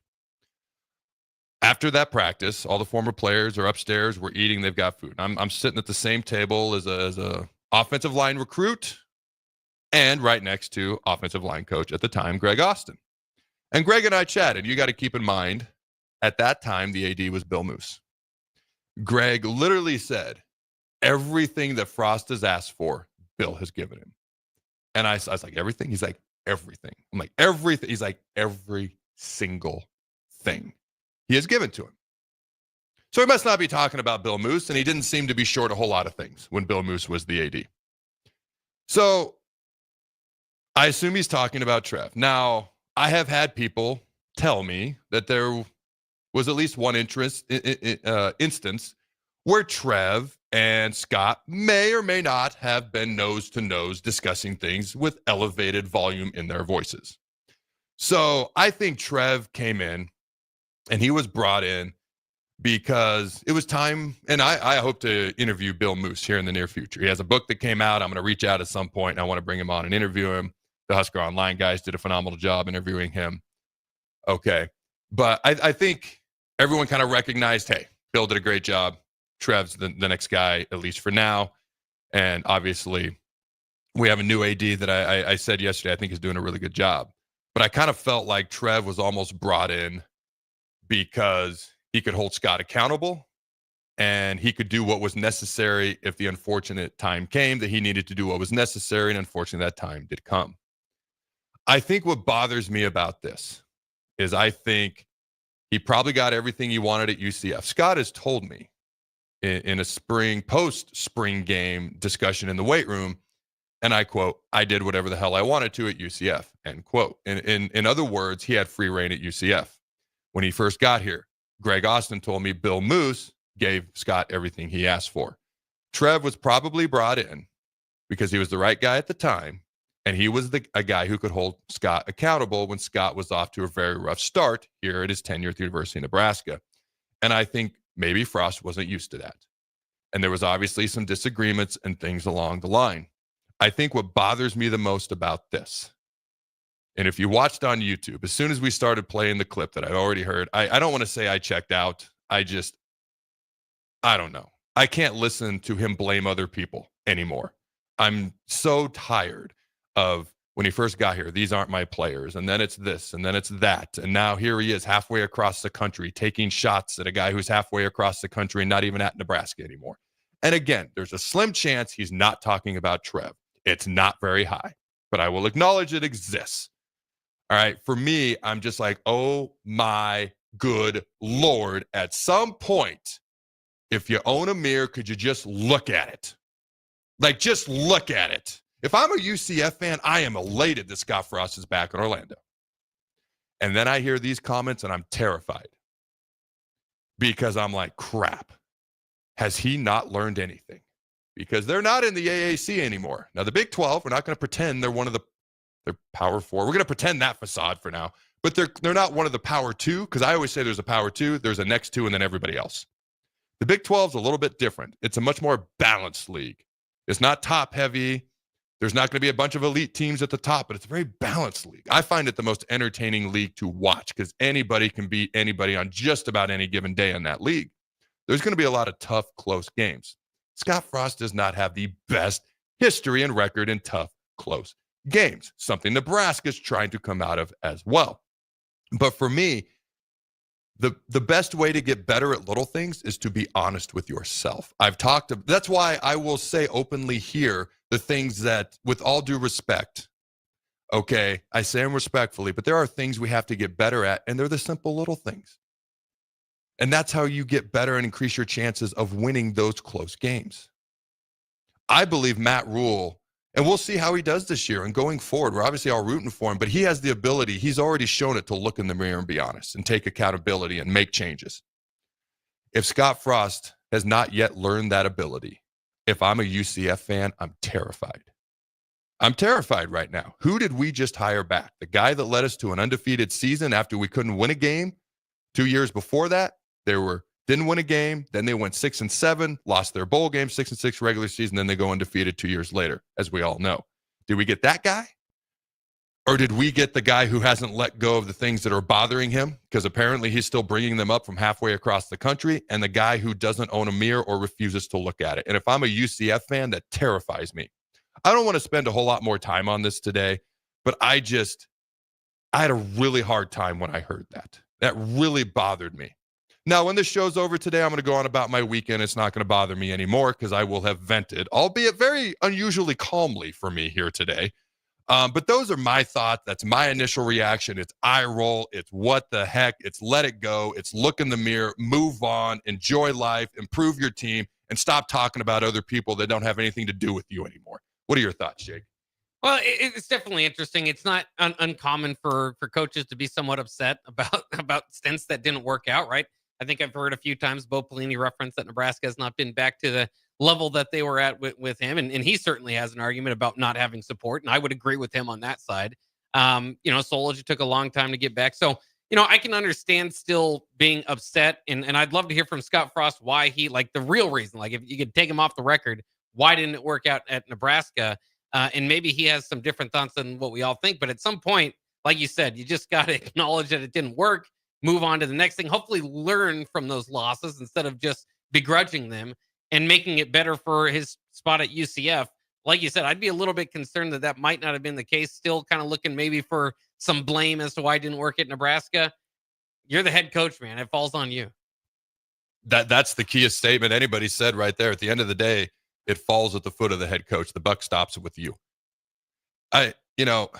Whether I'm helping coach high school teams, or I'm coaching kids teams, or I'm analyzing college and NFL or pro teams, you never stay the same. You're either getting better or you're getting worse. Whatever you're doing, you're either getting better or you're getting worse. And if you have the inability to self-analyze and be honest with yourself, you're going to get worse because you won't stay the same and you're not allowing yourself to get better. And that's what I think would scare me if I'm a UCF fan. And, I've been to speaking gigs where people have asked me about Frost, and I've had people blurt out, F this, F that. I genuinely, it's hard to say. I don't get excited about it, but I'm genuinely curious to see what happens, but I am rooting for him. Now, admittedly, I don't want him to go win a national title. That would probably bother me. Why didn't you do that here would be my thought, but I want him to have success, and I want him to kind of move on from things, hopefully, and find a little bit of happiness. Even the Scott Frost I met when I first got on campus, the guy who challenged me to a throwing competition years ago, he just struck me as an unhappy guy at that point in time. And unfortunately, I kind of still see that guy at times. And maybe at some point I'll share the results of that throwing competition.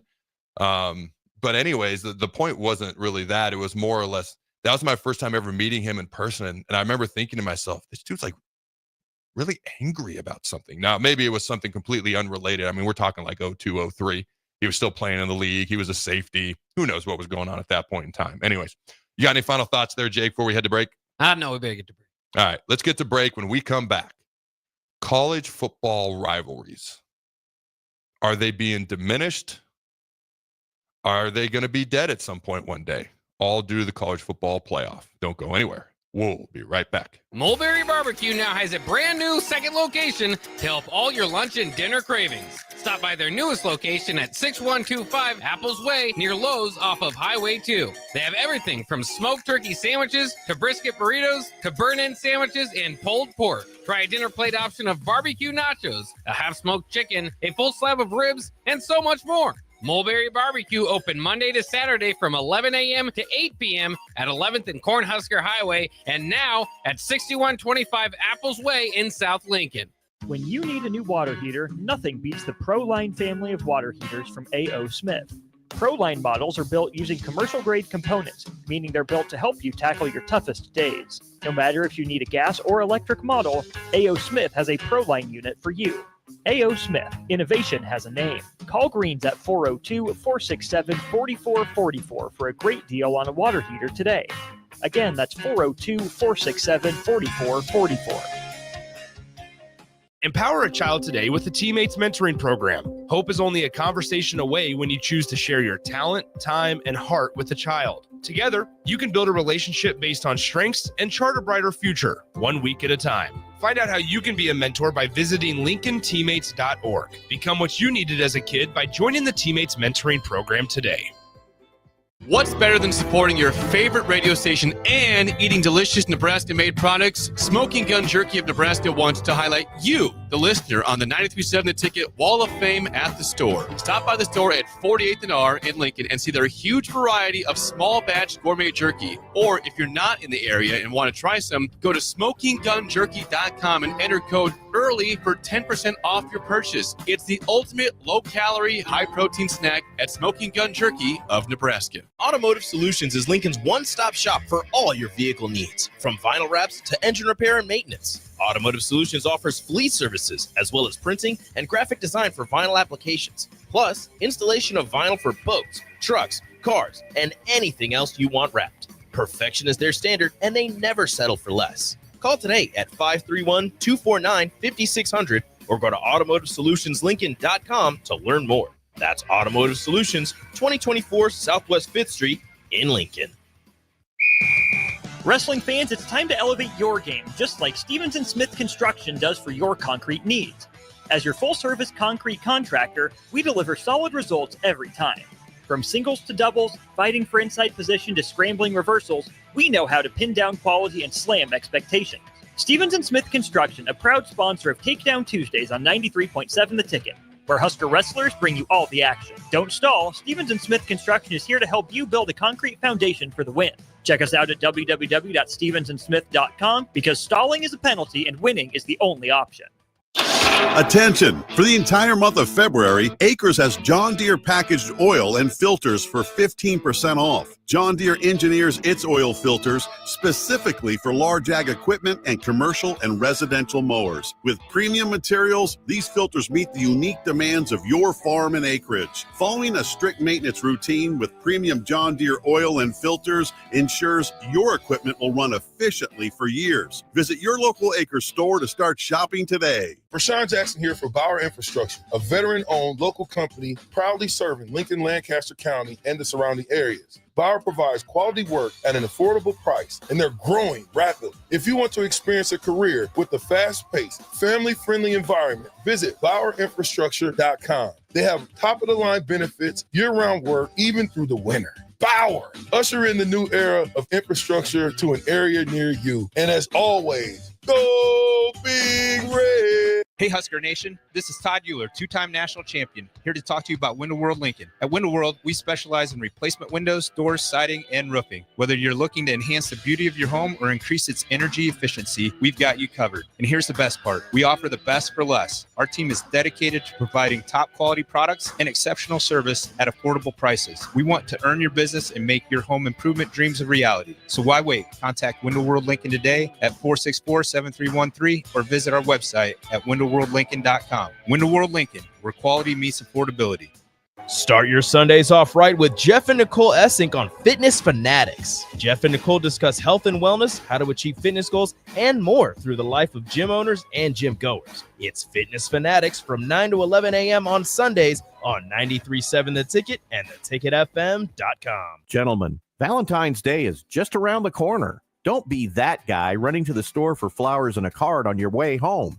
Hey, Rick Heyman here from Sartor Heyman Jewelers. We have great Valentine's gifts in store now. And if you spend $99, we'll throw in a free bouquet of a dozen roses. Give her what she really wants this year and let us do the rest. Sartor Heyman Jewelers, your hometown jeweler since 1905 in Lincoln and Grand Island. Online at sartorheyman.com. This is the Adam Carriker Show on 93.7 The Ticket and theticketfm.com. Welcome back, ladies and gentlemen, to the Adam Carriker Show here on 93.7 The Ticket. It's a glorious Friday, mostly because it's Friday. We're heading into the weekend. Happy Valentine's Day to all the happy couples out there. All right, man, real quick. Any responses to the Frost Alberts discussion from our last segment on the text line? Yeah, there are. Oh, boy. Let's get into it. Bones67 says maybe Frost should have done his job instead of concentrating on other things. 2655 says, I hate being in a position to defend Trev, but those comments by Frost are just ridiculous, even to the point of letting him go early to give him a full buyout instead of waiting a few weeks, if you remember. So, yeah, it's kind of an odd grudge to hold there. Big Daddy Travis says it's hard to have true rivalries when the kids are only at schools for 1 to 2 years. Kids don't care about that anymore. It's all about the money. And Bo Lever says sometimes kids grow up with little responsibility, are put on a pedestal. Those kids often feel like they need to prove they are better than others, even when they aren't. Some interesting insights. And I forgot that he was let go earlier, so he got his full buyout. And he got the extension from Trev. My God, he should be sending that guy a Christmas card like every day of the year. I forgot about that. A couple of those things. All right. When it comes to, and there's the valid points when it comes to the college football rivalries and them being diminished.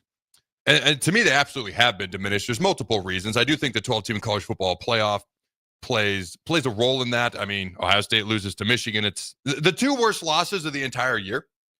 Not that Northern Illinois, Notre Dame's a rivalry, but it was Notre Dame to Northern Illinois, and it was to Ohio State to Michigan, and those two freaking teams played for the national championship. And by the way, I do think they were the two best teams in the country. Oregon might have something to say about that if they could get a third crack at Ohio State, or had they ever gotten to play Notre Dame. Ooh, who do you think would have won, Notre Dame or Oregon? Or in the tiebreaker, Oregon, Ohio State? Who would you have had? I mean, at this point, you have to go with Ohio State because we know what it looks like. But yeah, I mean, I think that'd be really good. I keep saying, any other college football season, Ohio State would have not have won a national title. So I know that they're got to win when it matters and all that, but that's literally a fact in any other season. So there's got to be something to that. It's literally the first time ever that they would have had a chance to win a title. And you think back to like the 2015 Ohio State team with Ezekiel Elliott, all those returners from the 2014 national title team. They lost one game, last second field goal to Michigan State, and they were out.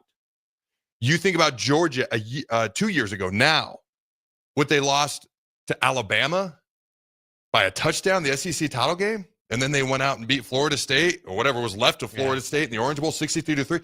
Think about what that team could have done. Ohio State, hey, talk about right place, right time. How about right year, right place, right time? And then they capitalized on it. You got to give them credit for that.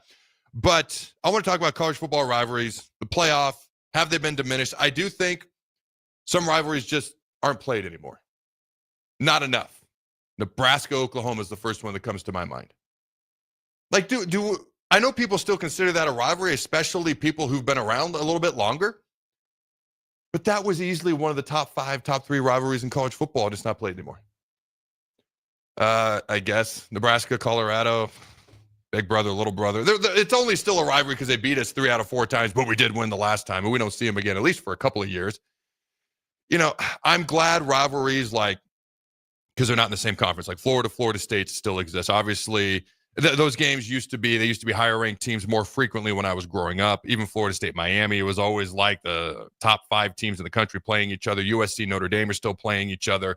Nebraska, Iowa is turning into a bit of a rivalry, but there are a lot of rivalries that just aren't played anymore. They've been discontinued, and a lot of that is due to conferences changing, and that was before major conference realignment. Texas and Texas A&M, one of the most, it wasn't ASA 7, ASA 8, it was ASA 9 that they didn't play for over a decade. Easily one of the most heated rivalries in all of sports.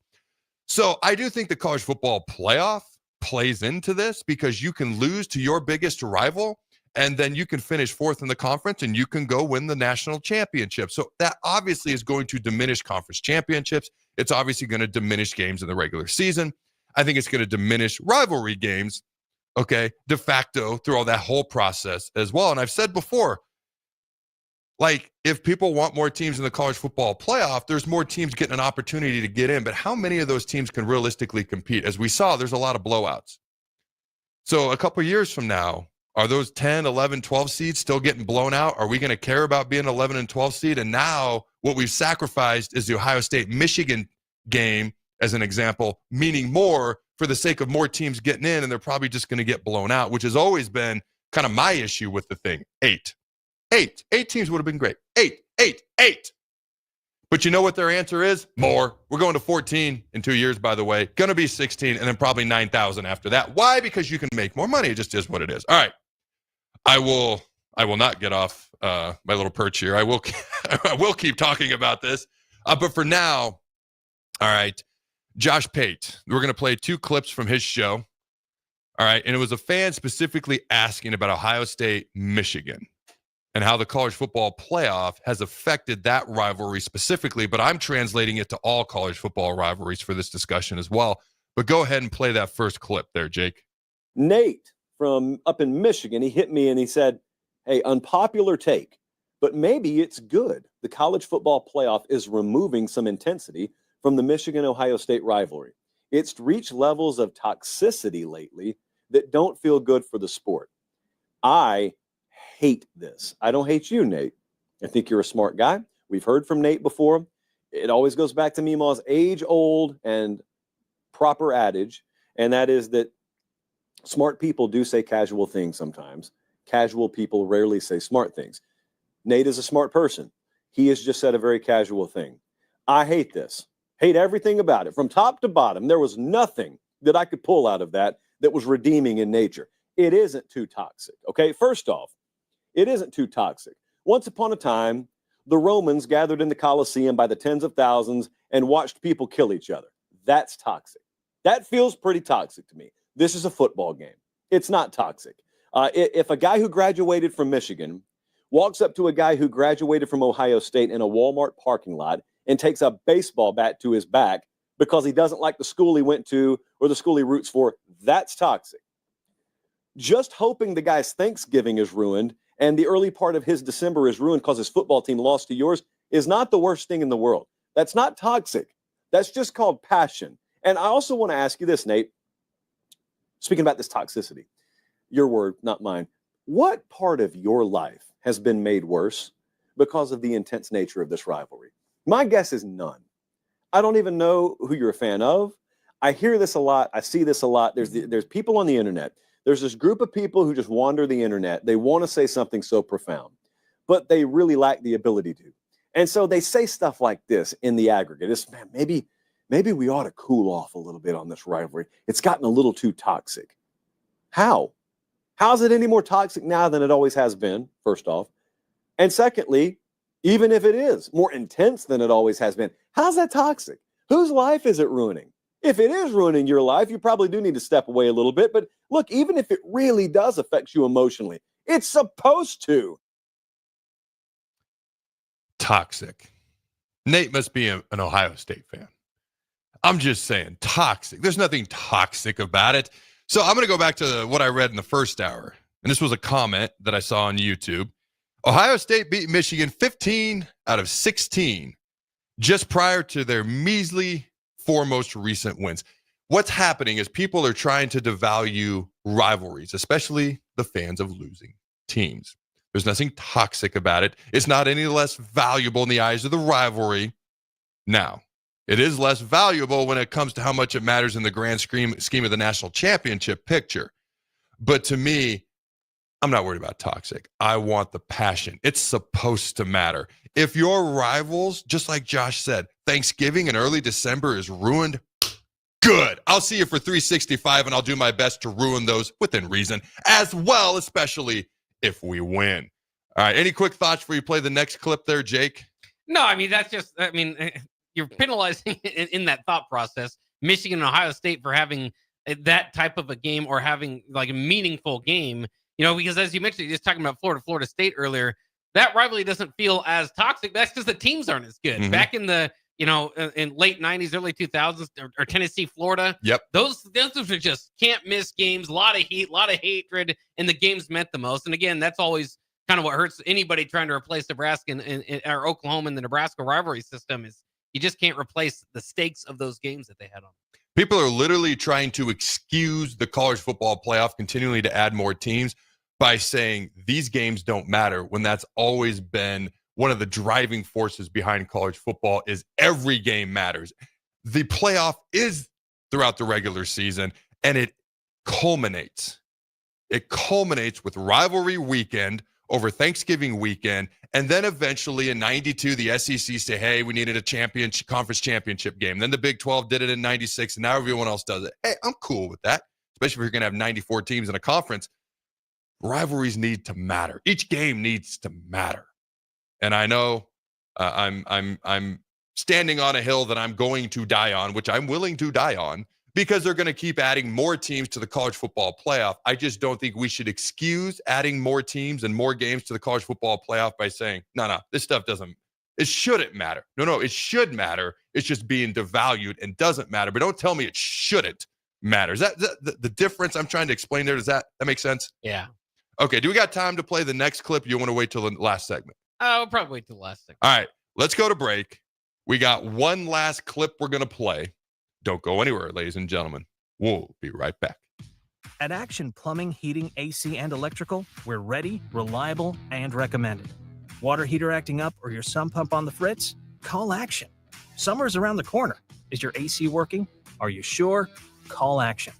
Electrical problems? I'm telling you, call Action. Call Action for a free same-day estimate or a trusted second opinion. You heard that right, a free same-day estimate. 402-423-6960. ActionLincoln.com. Attention! For the entire month of February, Acres has John Deere packaged oil and filters for 15% off. John Deere engineers its oil filters specifically for large ag equipment and commercial and residential mowers. With premium materials, these filters meet the unique demands of your farm and acreage. Following a strict maintenance routine with premium John Deere oil and filters ensures your equipment will run efficiently for years. Visit your local Acres store to start shopping today.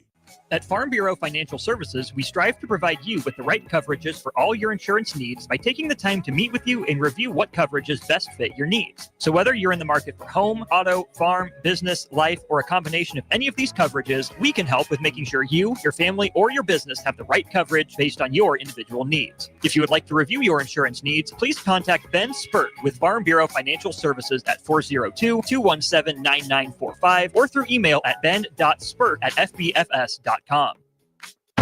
Attention all wing fans! Buffalo Wings and Rings has daily specials that will make you want to stop in on all days of the week. Kids eat free on Mondays, and on Tuesdays, enjoy 89-cent boneless or traditional wings at a price that makes the whole family happy. And come back on Wednesdays for $1.29 chicken tenders all day long. Get to Wings and Rings today at 68th and O or in Williamsburg Village. Empower a child today with the Teammates Mentoring Program. Hope is only a conversation away when you choose to share your talent, time, and heart with the child. Together, you can build a relationship based on strengths and chart a brighter future, 1 week at a time. Find out how you can be a mentor by visiting LincolnTeammates.org. Become what you needed as a kid by joining the Teammates Mentoring Program today. Hey Husker Nation, this is Todd Euler, two-time national champion, here to talk to you about Window World Lincoln. At Window World, we specialize in replacement windows, doors, siding, and roofing. Whether you're looking to enhance the beauty of your home or increase its energy efficiency, we've got you covered. And here's the best part. We offer the best for less. Our team is dedicated to providing top quality products and exceptional service at affordable prices. We want to earn your business and make your home improvement dreams a reality. So why wait? Contact Window World Lincoln today at 464-7313 or visit our website at windowworldlincoln.com. Window World Lincoln, where quality meets affordability.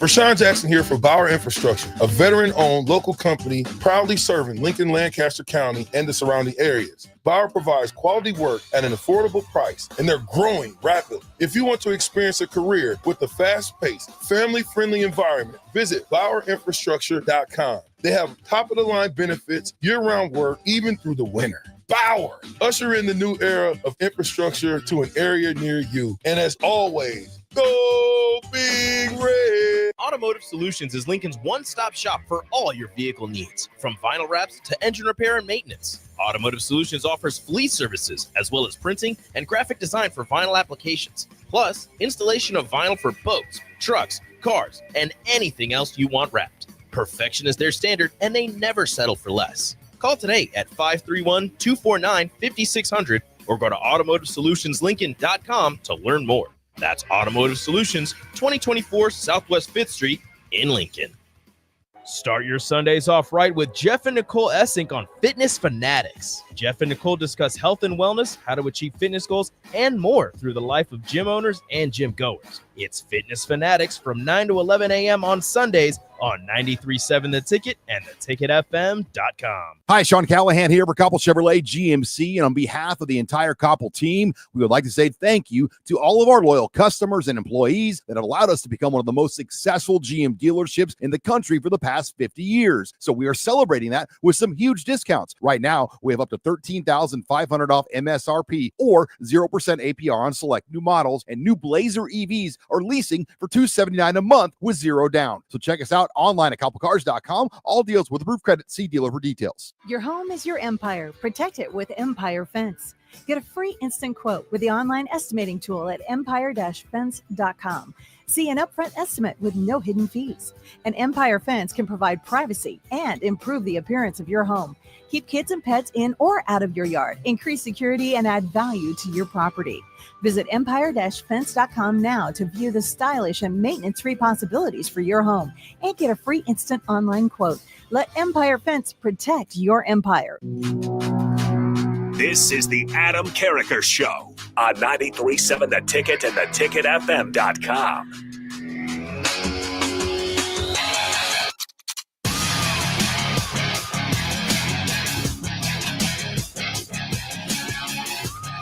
I missed my cue, Jake. I'm supposed to do the boom. All right, ladies and gentlemen, go ahead and play. Was there anything from the text line real quick? Then we'll play the clip from Josh and put a button on today's Valentine's Day show. Good luck on your Valentine's Day with the wife, and I hope you have a great weekend, Jake. But thank you. Anything from the text line real quick? Just some thoughts about Nebraska rivalries. Bones says Colorado was never a rivalry. Thank you. Little brother, big brother. Go ahead. And Bill and Bennett goes the opposite way and says, hell, Adam, I still miss the old rivalry we had with Mizzou for the Missouri Bell Trophy. Wasn't there a 25-year span where we beat them like 25 years in a row? I think so, yeah. Okay, just going to put that out there. Anything else? No. All right. Missouri's had some pretty good teams over the last 20 years. So I don't mind rooting for Missouri in the SEC, to be honest with you. So does that mean we're definitely not rivals if I feel like rooting for somebody somewhere else? I don't know. It's kind of weird there. All right, go ahead and play that last clip from Mr. Pate, my friend. Because I want to remind people this was kind of a two-parter. The first part was, has it gotten a little too toxic around here? No, is my answer to that. No. But listen to the crux of this whole thing. He said, this is an unpopular take, but maybe it's a good thing the playoff is removing some intensity from the Michigan-Ohio State rivalry because of the levels of toxicity that it has reached lately.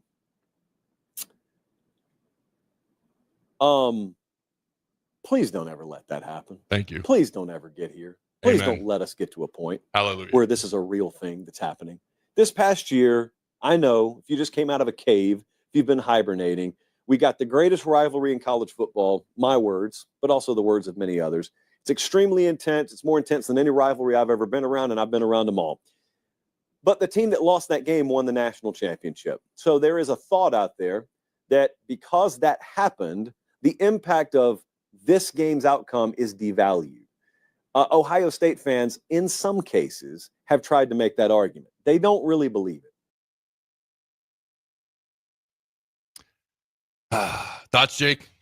Well, I agree with him about, not letting it impact it, but it inherently does. I mean, So it is, in my mind, it is considerably devalued that Michigan beat Ohio State because, again, in any other college football season, that would have knocked them away from any sort of chance at winning a championship. So that game just, by definition, would have meant more. So it's frustrating, and I don't like to admit it, but yes, and I think we all did our kind of trial run of see like, okay, how much does the regular season still matter?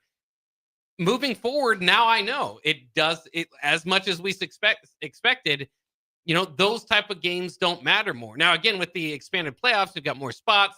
So maybe other games can mean, there can be more meaningful games on in that weekend. But individually, those games can't mean as much. But if Indiana's just going to get, I don't want to say they got killed, but they're going to get controlled and not even have a realistic chance of winning, and SMU is going to get killed, and all these 10, 11, 12 seeds, does it really matter to become one if you're just going to the slaughter like a lamb? Do those games to get in actually matter then? And have we just devalued the games that used to matter the most? I'm with Josh in the fact that I hate everything about that. There is no redeeming qualities, and I can't find anything that I like about it in any way, shape, or form. All right. I'm trying to butter it up with something nice. I can't think of anything good about devaluing college football rivalries. And what people will say is, well, look at North Dakota State, South Dakota State, and look at, they have their 16-team playoff every year. How many of you watched a regular season game at that level of college football, FCS? Well, what about Nebraska? Or what about the NCAA tournament? That's like the most exciting time of the year. Yeah, what'd you do the other 4 months of the basketball season outside of watch your particular team that you're rooting for? Did you watch anything nationally? Maybe Duke, North Carolina, although they might play 3 to 4 times a year. That's my counter. College football was unique. It was different. It stood out. It was, and then everyone's like, well, this is what everyone else does. Well, I don't care. If all the cool kids want to go jump off a bridge, I always heard it. If everyone jumps off a bridge, you're going to go jump off a bridge too? No.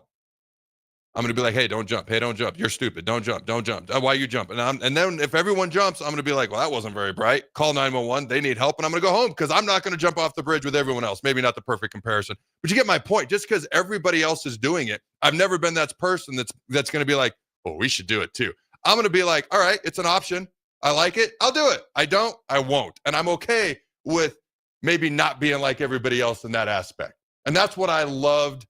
One of the things I loved the most about college football was it was unique and it was different. The NFL does it, Adam. Yes, I've watched 2 9-7 New York Giants teams go on and beat the Patriots, who were 18-0 at one point, had already beat the Giants earlier that year.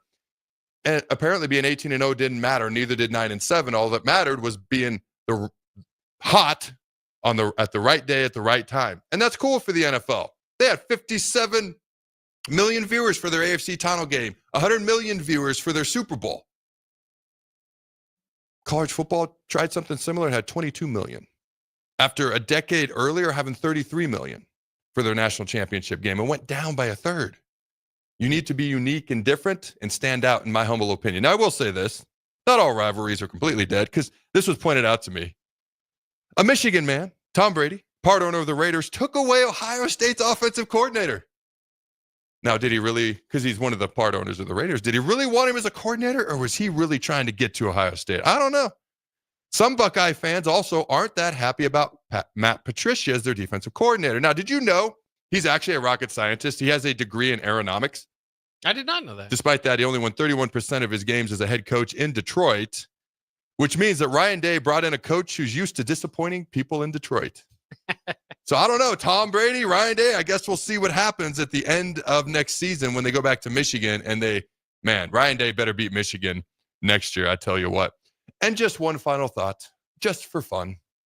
And yes, I want more head-to-head wins versus Iowa, to be clear. But I'm just going to point out a fact. From 1987 to now, Nebraska has more AP poll appearances than Iowa does in its entire history combined. I didn't even talk about the trophy case. Didn't even bring it up. Now, if we could get more head-to-head wins recently, that'd be even better. Any final thoughts before we get out of here, Jake? That's just even more impressive considering the last 10 years. Oh, my good Lord. All right, ladies and gentlemen, I hope you have a glorious Friday, a wonderful weekend, and we'll see you all again on Monday. Go Big Red. Happy Valentine's Day, and always remember to throw the bones.